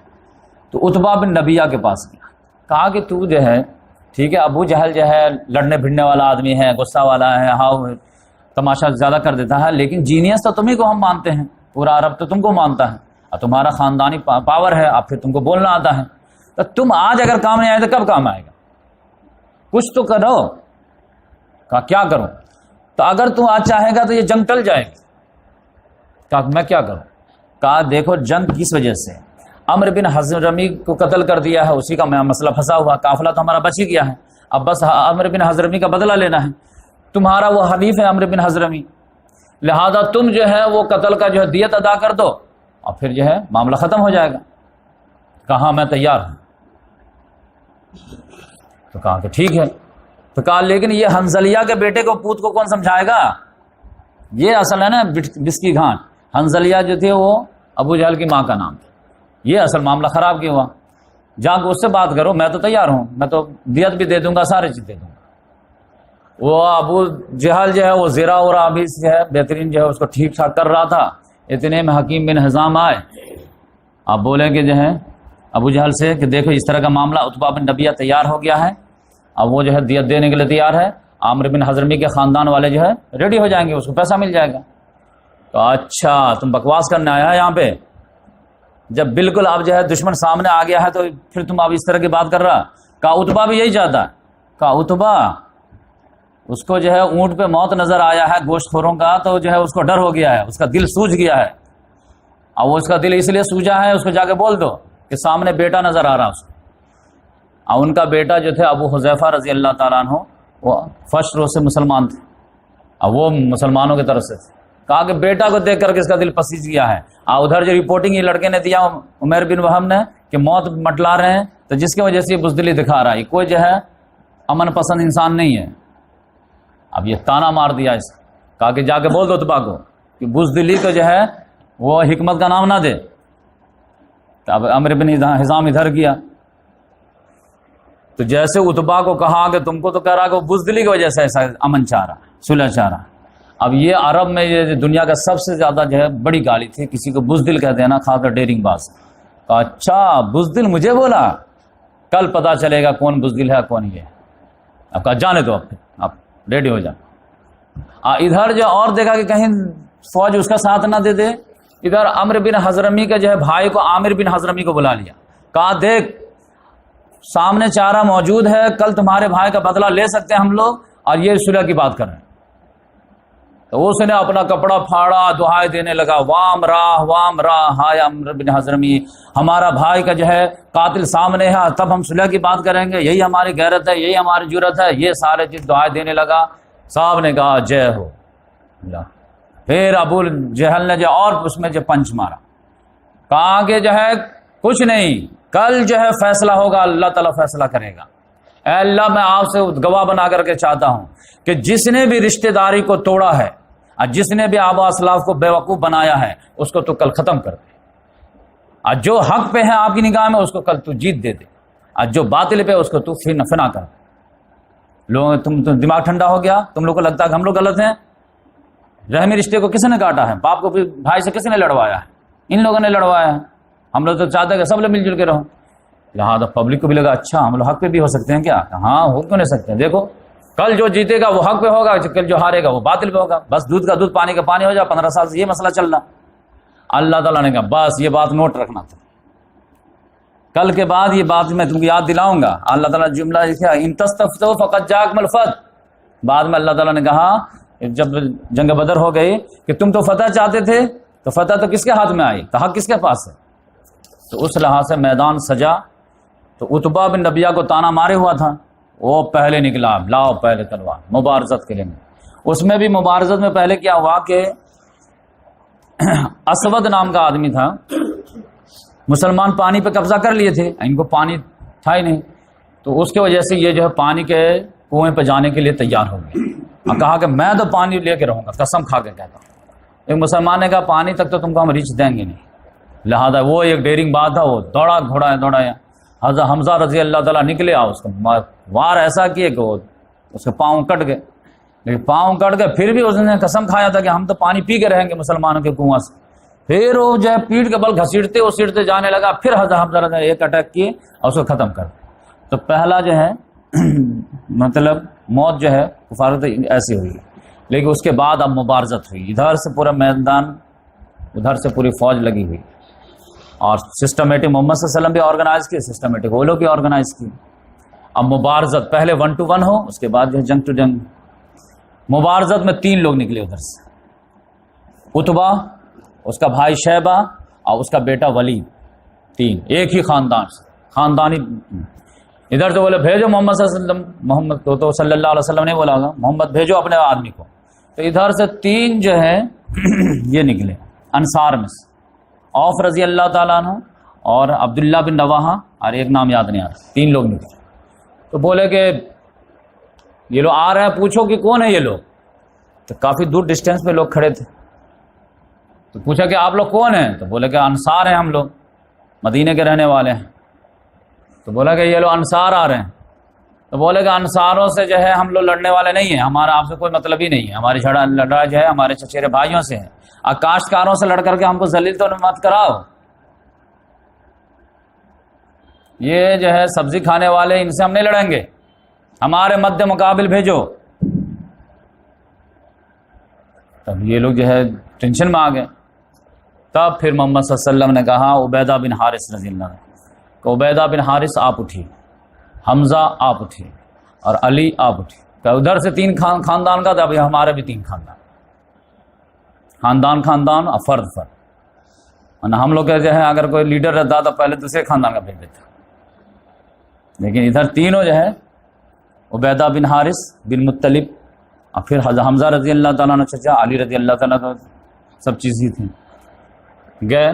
تو عتبہ جو ہے وہ عبیدہ بن حارث دونوں ایجڈ ہو گئے، شیبہ کے جو حمزہ رضی اللہ تعالیٰ عنہ سامنے آ گئے، اور ولید جو لڑکا تھا تو علی رضی اللہ تعالیٰ عنہ جوان ہو گئے، اور تینوں کے جو ہے 1 to 1 شروع ہوئی، تو علی رضی اللہ تعالیٰ عنہ تو پہلے جھٹکے میں ولید کو جو ہے ڈھیر کر دیا، حمزہ رضی اللہ تعالیٰ عنہ بھی اپنا شکار فرسٹ ہی اسی میں جو ہے فنا کر دیا۔ ادھر جو ہے دونوں جو ہے یہ تھوڑے ضعیف تھے اور وہ تھوڑا تگڑا تھا، لہذا ایک وار کا ایکسچینج ہوا، اور یہ بھی بہت زیادہ زخمی ہوئے، وہ بھی بہت زیادہ زخمی ہوئے، لیکن یہ دونوں جلدی سے جو اپنا شکار کو فنش کر کے پھر عتبہ پہ ٹوٹ پڑے، اور حمزہ رضی اللہ تعالیٰ نے عتبہ کو بھی فنش کر دیا۔ تو اس کے جو 3 کے 3 ختم ہو گئے، اور اس کے جو ہے 3 میں سے 1 خالی زخمی ہوئے، تو ان کو جو ہے تلوار اٹھا کر کے میدان میں لے آئے، اور ان کے ٹانگ کٹ گئی تھی، ان کی آواز بیٹھ گئی تھی، کچھ بول ہی نہیں پا رہے تھے۔ چوتھے دن جب بدر میدان ختم ہو گیا ہے تو راستے میں جا کر کے ان کا انتقال ہوا ہے، تو جس کی وجہ سے جو ہے مسلمانوں کے جو ہے جو جنگ بدر ختم ہوئی ہے تو 70 جو ہے ان کے مارے گئے اور 70 جو ہے قید ہوئے، اور مسلمانوں کے آن دا اسپاٹ جو ہے 13 شہید ہوئے تھے، اور 14 جو ہے وہ عبیدہ بن حارث راستے میں شہید ہوئے تھے۔ اگر ان کو انکلوڈ کریں گے تو 14، نہیں تو آن دا اسپاٹ 13۔ تب اس کے بعد جو 3 ان کی جو بہترین جو ہے کمانڈر جب مارے گئے ہیں میدان میں، تب ابو جہل نے کہا کہ نہیں اب تو 1 to 1 نہیں کھیلیں گے، تو فوراً کا اٹیک کرو۔ اب اٹیک کیا ہے تو سب لوگ دوڑے تو محمد صلی اللہ علیہ وسلم تو پہلے سے بہترین تعلیم دیے ہوئے تھے کہ کوئی بھی تیر انداز جو ہے آرام سے بیٹھا رہو، کھڑا بھی مت ہو، آرام سے پوزیشن لیے رہو، جب بالکل قریب آئے گا اور ادھر سے کمانڈ ہوگا فوراً تم چارج کرنا۔ جب وہ لوگ دوڑتے ہوئے آئے دام جب بھالا والا لے کر کے ادھر جیسے ہی قریب آئے ہیں تب جو ہے کہا کہ اٹیک کرو۔ اٹیک کیے تو پتہ چلا کہ کئی لوگ الٹ گئے، پھر بھی بڑا لشکر تھا، تو پھر اور آگے بڑھے، تب نیزہ والے کو بولے کہ اب تم کھڑے ہو جاؤ، کھڑے ہو گئے، اب تم پلٹ کر کے دوڑا کے وار۔ جب وار کیے ہیں تو ایسا وار کیے ہیں کہ جھٹکے ہی میں جو ہے ان کے حوصلے ٹوٹ گئے، حوصلے ٹوٹے تو ایسا ٹوٹے کہ پھر ایسا بھاگے کہ دوبارہ منہ نہیں دیکھا۔ اور اس میں جو ہے ایسے ایسے واقعات ہوئے کہ اللہ تعالیٰ نے جو کہا تھا کہ میں تو تم کو 1000 فرشتوں سے مدد کرنے کے لیے تیار ہوں، صحابہ کرام بھی خود اپنی آنکھوں سے دیکھے اللہ کی مدد کا مشاہدہ، اور پھر جو ہے کفار نے بھی گواہی دی. یہ میں تو انشاءاللہ نیکسٹ اس میں جو ہے اس کو ڈسکلوز کروں گا. اچھا 8 کی ہے، تب تو جنگ بدر ہو جائے گی. تو اس میں جو ہے جو واقعات ہوئے جو ایمان کو مضبوط کرنے والے ہیں، اس میں یہ ہے کہ مطلب جو ہے سارے لوگ جو ہے بھاگنا شروع کیے، اور محمد صلی اللہ علیہ وسلم نے آرڈر دیا تھا کہ سارے لوگوں کو پہلے جو قتل کرو، اور اس کے بعد جو سرنڈر کر جائے تو اس کو جو ہے پکڑ لو. لیکن اس میں جو ہے بولے کہ ہمارے خاندان میں سے کوئی بھی آدمی نظر آ جائے تو جان لو کہ وہ لوگ جو ہے نہ چاہتے ہوئے لائے گئے ہیں، تو ان کو کوئی قتل نہ کرے، قید کرے. اور پھر جو ہے ابو البختری کو بھی کوئی قتل نہ کرے، ان کو بھی کوئی قید کرے. تو اس طرح سے جو ہے 2-3 جو ہے محمد صلی اللہ علیہ وسلم نے مشورہ دے دیے. اب جو ہے گھمسان کے رنگ پڑ گیا ایک دم. اور ابو جہل جو تھا مین یہ تھا، وہ جو ہے ایک دم نوجوانوں کا باڑ لگا کر کے نیزے کا جو ہے اندر گھسا ہوا تھا. اب وہ جب تک پیلر نہیں گرے گا تب تک جنگ فتح نہیں ہوگی. اب لوگ بھاگ رہے ہیں، لیکن وہ مورال جو تیز کر رہا، بھاگ کیوں رہے لوگ، ان کو جو قتل مت کرو، قید کرو، تاکہ ان کو بے سے ٹارچر کریں گے، یہ کریں گے، وہ کریں گے ایک دم. لیکن جو آگے جا رہا تھا وہ تو ایسا جو ہے چپیٹ مارا تھا کہ سیدھے بھاگ جا رہا تھا. اب فرنٹ لینڈ میں جو رہے گا وہی بھاگے گا، پیچھے والے کو تو پتہ ہی نہیں کہ کیا ہو رہا. پھر پہلا لفظ بھاگتا تھا، پھر دوسرا آ جاتا تھا، پھر وہ تھوڑی ہمت دکھاتا تھا، پھر ایسا اٹیک ہوتا تھا کہ پھر بھاگتا تھا. پھر صحابہ کرام دوڑاتے تھے. تو اس میں ایسا منظر آیا کہ کئی صحابی کہتے ہیں کہ میں اپنے دشمن کو دوڑا رہا تھا کہ ابھی میں پہنچا بھی نہیں کہ اس کا گردن کٹ کے گر جاتا تھا. اب کیا میں دوڑا رہا کہ ایسا جو اس پہ لگا کہ کوڑے کی مار پڑی ہے، اب گر گیا، اور اس کے ناک پہ نشان بھی پڑا ہوا. کوئی کس کے کوڑے؟ محمد صلی اللہ علیہ وسلم سب لوگ اپنا اپنا تجربہ شیئر کیے پرسنل. محمد صلی اللہ علیہ وسلم نے بتایا کہ سب جو معاملہ تھا یہ فرشتوں کا معاملہ تھا. اب بہادری میں صحابہ کرام میں سب سے زیادہ جو تھے وہ حمزہ رضی اللہ تعالیٰ عنہ تھے. یہ امیہ بن خلف جو تھا، جس کو محمد صلی اللہ علیہ وسلم پہلے بشارت دے دیے تھے کہ تم تو گئے، تو وہ جو ہے آ کر کے کھڑا ہو گیا تم، بھائی میں نہیں لڑنے والا، مجھ کو قید کرو قید کرو قید کرو. تو عبد الرحمن بن عوف کی جو ہے ان سے دوستی تھی. عبد الرحمن بن عوف رضی اللہ تعالیٰ عنہ زرا ورا اٹھائے ہوئے دشمن کا اپنا مالک غنیمت سمجھ کر کے اس کو لے جا رہے تھے کہ امیہ بن خلف کی نظر پڑ گئے، اے عبد الرحمن کہاں جا رہے ہو؟ تم کو دودھاری اٹھنی نہیں چاہیے کیا؟ تم کو مال غنیمت نہیں چاہیے گا؟ کہاں کیوں نہیں چاہیے؟ تو پکڑو مجھ کو. اب بیٹا کے ساتھ کھڑا تھا، اس کا بیٹا کا نام علی تھا. باپ بیٹا ایک دم جب بزدلی کی طرح کھڑا، کہاں سے مجھ کو باندھ دو اور پکڑ لے جاؤ، آ کے قتل نہ کرتے، اور تم جتنا پیسہ مانگو گے فدیہ میں ہم دیں گے تم کو، اور تم مالا مال ہو جائے گا. تو کہا اچھا. زیرا کو پھینک دیا کہ یہ جو کوڑا کپڑا کون لے جائے گا؟ لا میں جو ہے پکڑ کر کے باندھ کر کے لے جا رہے تھے کہ راستے میں بات کر رہا تھا کہ یہ جو تمہارے درمیان جو ہے ایک مجاہد تھا جو سینے پہ شتر مرد کا جو ہے یہ پر لگائے ہوئے تھا، یہ کون آدمی تھا؟ تو انہوں نے کہا کہ حمزہ رضی اللہ تھا. کہا یہی آدمی ہے جو سب سے ڈینجر ثابت ہوا ہے، ہمارے بڑے بڑے غول کو جو الٹ دیا نا یہی آدمی ہے. لیکن ابھی جو ہے بات کرتے کہ اب سوچا کہ اب جان تو بچ گئے ہماری. اب بیوی منع کی تھی، بیوی کی بھی بات کبھی کبھی ماننی چاہیے، نہیں مانا. اتنے میں جو ہے حضرت بلال رضی اللہ تعالیٰ نے کی نگاہ پڑ گئی. جیسے دیکھے ارے جا رہا ہے، یہ سوچا کہ میں تو ابھی سیفٹی میں ہوں، ان کے پروٹیکشن میں ہوں. کہا او اللہ کے دشمن تو. عبد الرحمن بن عوف نے کہا نہیں کوئی ہاتھ نہیں لگا گا، یہ میرا شکار ہے، میرے حصے میں آیا. کہا آپ کے حصے میں آیا ہے، پہلے میرے حصے سے بچے گا تب نا. یہ آپ بلال رضی اللہ تعالیٰ عنہ کو 13 سال ستایا ہوا تھا، کیسا ستایا تھا وہ تو میں پہلے بیان کر چکا ہوں. انہوں نے کہا قسم خدا کی یا تو یہ رہے گا یا میں رہوں گا، میں اللہ کے دشمن کو نہیں چھوڑ سکتا. او انصارو آؤ، یہ دیکھو اللہ کا مین سرغنا، اس کو کہاں چھوڑ دے جا رہا. سارے لوگ جمع ہو گئے. عبد الرحمن بن عوف کہا کہ تو بیٹھ جا. یہ لوگ عجیب تیور کے ساتھ ہیں. وہ بیٹھ گیا، اس کے اوپر عبد الرحمن بن عوف رضی اللہ اپنا بدن رکھ دیے، لیکن پھر بھی ایک انصاری صحابی آیا، نیزہ اندر سے گھسا کے مار دیا. اب پھر بلال رضی اللہ تعالیٰ دوسرے جنگ کی طرف چلے گیا کہ ہمارا کام ہوا ہے. اب جو حضرت عبد الرحمن بن عوف کہا کہ جہاں ہمارا شکار بھی گیا، ذرا بھی گیا، ہم تو کچھ نہیں ملا ویسے. تو بلال پہ اللہ رحم کرے کہ دونوں چیز ہماری چلی گئی.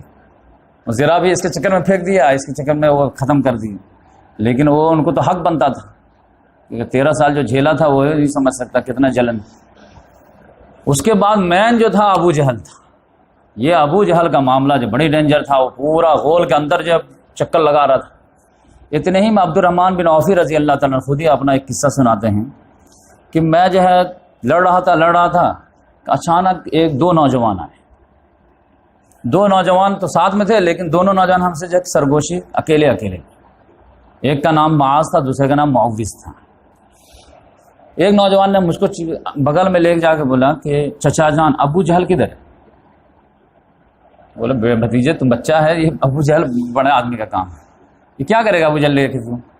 نہیں، میں سنا ہوں کہ وہ رسول اللہ کو گالیاں دیتا ہے، تو میں تو اگر مجھے نظر آ جائے نا تو یا تو میں رہوں گا یا وہ رہوں گا، میں تو نہیں چھوڑوں گا. ہاں یہ بچے کے اتنے جذبہ، لیکن بچے کا معاملہ، تمہارا سوال بہت اچھا، جذبہ بہت ہے لیکن جانے دو. پھر ادھر تھوڑا سا اس کو اگنور کیے، ادھر وہ معوذ نام کا چھوٹا سا بچہ آ گیا، 13-14 سال کا، ٹین ایج کا. اس نے کہا یار چچا جان ابو جہل کون ہے اس میں مکے والے میں سے؟ کہا تو کیا کرے گا؟ کہا وہ اس نے بھی وہ کہا کہ میں سنا ہوں کہ محمد صلی اللہ علیہ وسلم گالیاں دیتا ہے، تو میں تو نہیں چھوڑوں گا اگر مجھے نظر آ گیا تو کہا اچھا ٹھیک ہے، یہ تو بچے کا سوال ہے. لیکن کیا اچانک جو ہے مجھے ابو جہل نظر آ گیا کہ وہ بالکل جو ہے غول کے اندر جو ہے جنگلوں کی جو ہے نیزوں کی ایک باڑ تھی اور تلواروں کے ایک جنگل، اور اس کے اندر وہ اپنا جو ہے فوج کو جو ہے موبلائز کر رہا کہ اچانک میری نگاہ پڑ گیا ابو جہل پہ. وہ تھا بھی لمبا تھرنگا کہ میں نے اس لڑکے کو کہا ارے وہ دیکھتے نا تمہارا وہ شکار وہ جو ناچ رہا اندر، لیکن ہے کتنا ڈینجر میں. بس انہوں نے دونوں نے کہا، چپکے سے اپنا پیترا اترا لیا، اپنا نشانہ لینے لگا. اب دشمن کا بھی قافلہ جو ہے بچہ سمجھ کر کے اگنور ہی کر رہا ہوگا. دھیرے دھیرے اپنا مہم بناتے جو ہے پہنچنا شروع ہوا. پھر جب معاذ خود کہتے ہیں کہ میرے ریچ تک جیسے پہنچا ہے میں نے وہ بجلی کی جمپ لی ہے اور ایسا جان کو خطرہ میں لے کر کے اٹیک مارا ہوں کہ اس کا بدن پہ تو نہیں لگا، پاؤں پہ لگا، لیکن اتنا تیز وار تھا کہ اس کا پاؤں جو کٹ کر کے اڑا ہے. تو میں صرف ایک ہی چیز سے تشبیہ دے سکتا ہوں کہ جب موصل کی مار جو ہے کھجور کے گٹھلی پہ ماری جاتی ہے تو کھجور کی گٹھلی کیسے چھٹکتی ہے، ویسے اس کا پاؤں چھٹک گیا. ایک پاؤں تو پورا میں نے فنش کر دیا. تو جیسے ہی جو ہے میں فنش ہوا کہ میرے پیچھے جو ہے اس کا بیٹا اکرما تھا، وہ دوڑا دیا مجھے، اور اس نے ایسے تلوار ماری کہ میرا بازو کاٹ دیا اور وہ جو ہے چمڑی سے تھوڑا سا لٹک گیا، پورا کٹا نہیں. تو پورا دن بھر میں اسی سے لڑتا رہا. ایک ہاتھ تو میرا یہ ہو گیا، بائیں ہاتھ سے لڑنے لگا. لیکن جب شام تک مجھے بہت زیادہ پرابلم آ رہا تھا، میں تلوار چلا ہی نہیں پا رہا تھا، تب میں نے جو ہے اس لٹکتے ہوئے ہاتھ کو جو ہے پاؤں سے دبایا اور کھیڑ دیا. اب پھر میں فری ہو کے لڑنے لگا. یہ جنون میں یہی ہوتا ہے. اور اس کے بعد جو ابو جہل کا تو ایک پاؤں کٹا تھا، لیکن ادھر معوذ تھا، اس کو بھی ایک موقع مل گیا. یہ بھی پیترے کے موقع کی تلاش میں تھا. اس نے ایسا وار کیا کہ اس کا تو پورا وار پڑا، پورا جو ہے بدن زخمی ہو گیا اور گھوڑے سے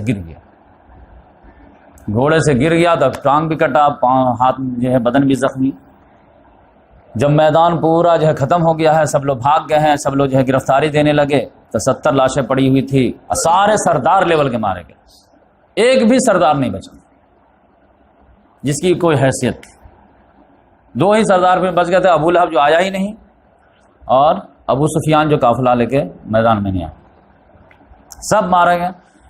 تو پھر محمد صلی اللہ علیہ وسلم نے کہا کہ بھائی کوئی پتا کرے ابو جہل کدھر ہے، مارا گیا، بھاگ گیا، قید ہوا، کچھ تو پتا کرو، افراتفری کا معاملہ ہے. تو پھر وہ عبداللہ بن مسعود رضی اللہ تعالیٰ عنہ کہتا کہ سب لوگ کھوجے میں نکلے، لیکن قسمت سے مجھے وہ نظر آ گیا کہ ابھی سانس اس چل رہی ہے لیکن ایک دم زخمی حالت میں، زخمی شیر.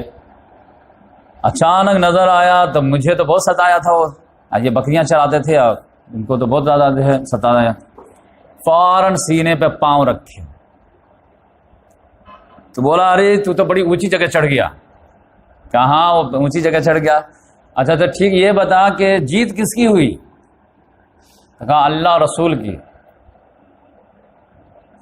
تو پھر جو ہے عبداللہ بن مسعود رضی اللہ تعالیٰ نے کہا کہ آج تو ذلیل ہوا کہ نہیں ہوا؟ کاہے کا ذلیل ہوا؟ جس سینے پہ تو لات رکھا اس سے بھی اعلیٰ انسان ہے کوئی؟ کہا لیکن یہ تو مر رہا نا. تو کہا وہ بکری کے چرواہے تو بڑی اونچی چڑھان پہ چڑھ گیا ہے. اب پھر اس نے ریکویسٹ کیا کہ اگر گردن کاٹنا ہی ہے نا تو تھوڑا نیچے سے کاٹ تاکہ نیزہ پہ اٹھائے گا تو لگے سردار کے گردن. تو سمجھ جائیے کتنا اکڑو تھا وہ. پھر عبداللہ بن مسعود رضی اللہ تعالیٰ اس کو گردن کاٹے. اب پھر لے کر کے محمد صلی اللہ علیہ وسلم کے پاس آئے تو پھر محمد صلی اللہ علیہ وسلم نے دیکھ کر کے پہچان گئے کہ ابو جہل کا چہرہ. پھر بھی محمد صلی اللہ علیہ وسلم کو سیٹسفیکشن جو ہے اور مزید کے لیے کہا لے چلو اس کے لاش کے پاس, باڈی کے پاس. پھر باڈی کے پاس لے کر کے آئے ہیں تو پھر محمد صلی اللہ علیہ وسلم نے کہا کہ ہر امت کا ایک فرعون ہے, اب میری امت کا فرعون گیا کام سے. یہ اصل بس کی گانٹھ تھا جس کی وجہ سے اتنا معاملہ ہے.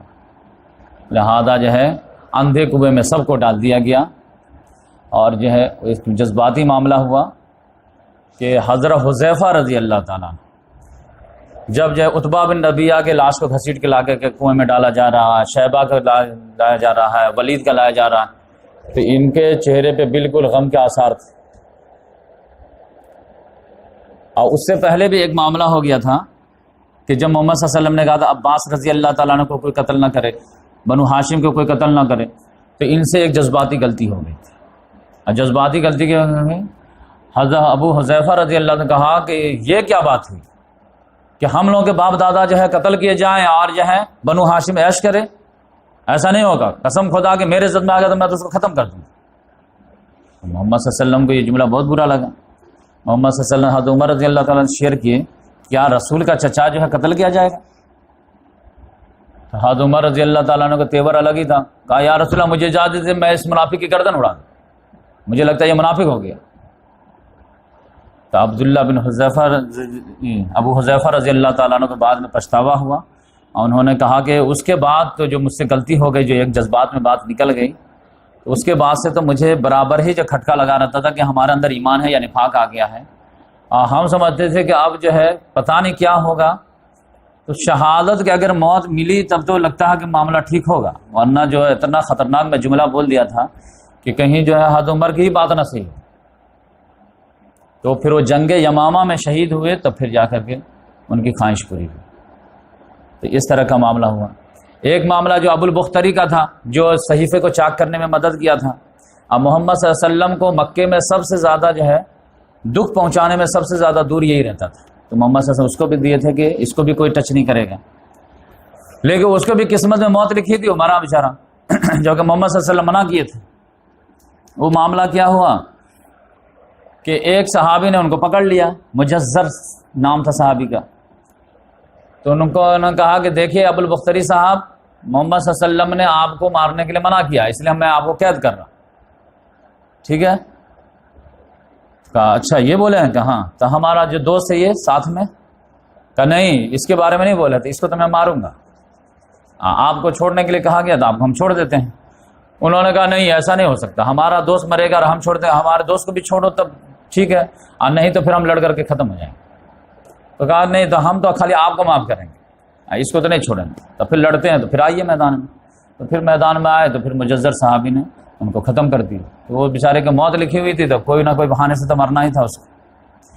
حضرت عبد الرحمن بن عوف رضی اللہ تعالیٰ عنہ جو ہے اپنا جو ہے تجربہ شیئر کرتے ہیں کہ وہ جو ہے ایک مرتبہ ایمان لانے کے بعد بیٹھے ہوئے تھے کہ حضرت ابو بکر صدیق رضی اللہ تعالیٰ عنہ پہ ایک ایج حاصل کرنے کے لیے شیئر کیے کہ ابو جان بدر کے دن جو ہے نا آپ ہمارے تلوار کے زد میں آ گئے تھے, لڑتے لڑتے لڑتے لڑتے, لیکن ابو دیکھ کر کے میں تلوار ہٹا دیا, دوسری طرف چلا گیا لڑنے کے لیے. تو یہ تھوڑا سا تو سمجھیے کہ میں کتنا لائک کرتا ہوں آپ کو, سوچے شاباشی ملے گی. لیکن ابو بکر صدیق رضی اللہ عنہ کہا بیٹا تم جو ہے تلوار اس لیے اٹھائے کیونکہ تم باطل کے لیے لڑ رہے تھے, قسم خدا کے میرے تلوار کے زد میں آئے ہوتے تو میں کبھی نہیں روکتا, کیونکہ میری جنگ حق کی جنگ تھی. یہ رشتے کو کاٹنے کے لیے تو آئے تھے, حق کے مقابلے میں کوئی چیز پریفریبل نہیں. رشتہ داری بھی اچھی ہے لیکن حق کے مقابلے میں نہیں. تو یہ میں اصل میں جو بات سمجھانا چاہتا ہوں پورے درس قرآن کے ذریعے سے, پورے درس سیرت کے ذریعے سے, کہ اصل میں ہمارا جو ٹارگیٹ ہے وہ حق پرستی, حق ہے, اس کو اصل بلند کرنا آپ کا جو ہے سب سے بڑی ذمہ داری ہے.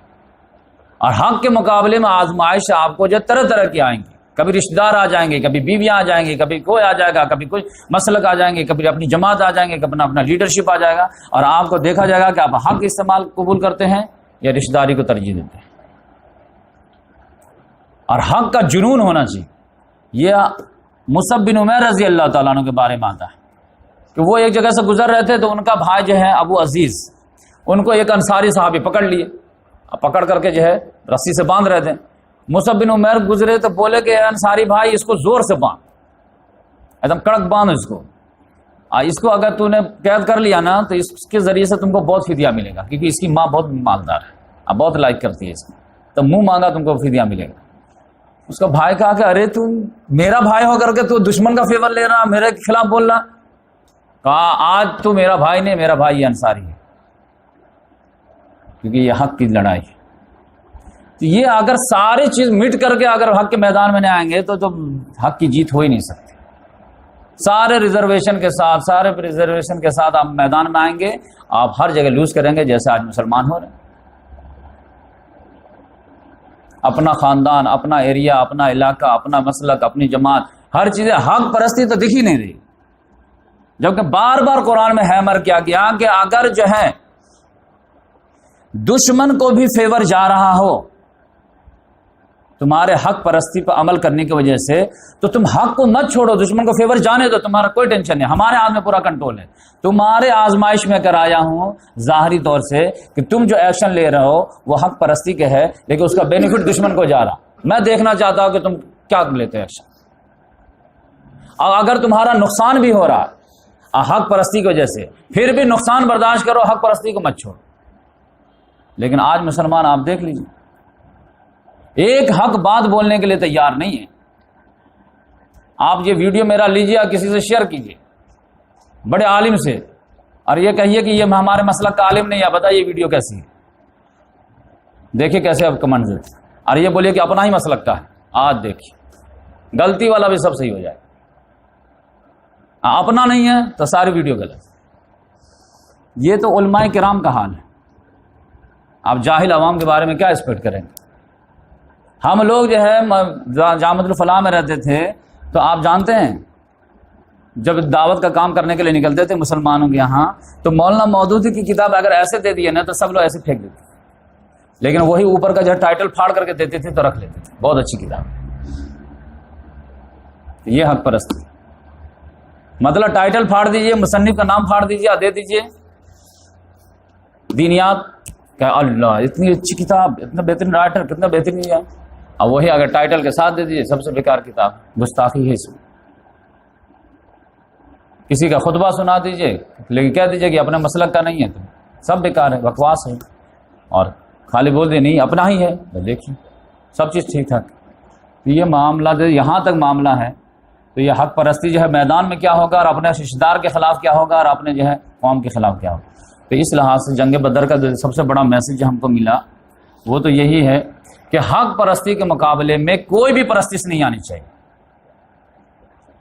اور حق پرستی ہی نام ہے خدا پرستی کا۔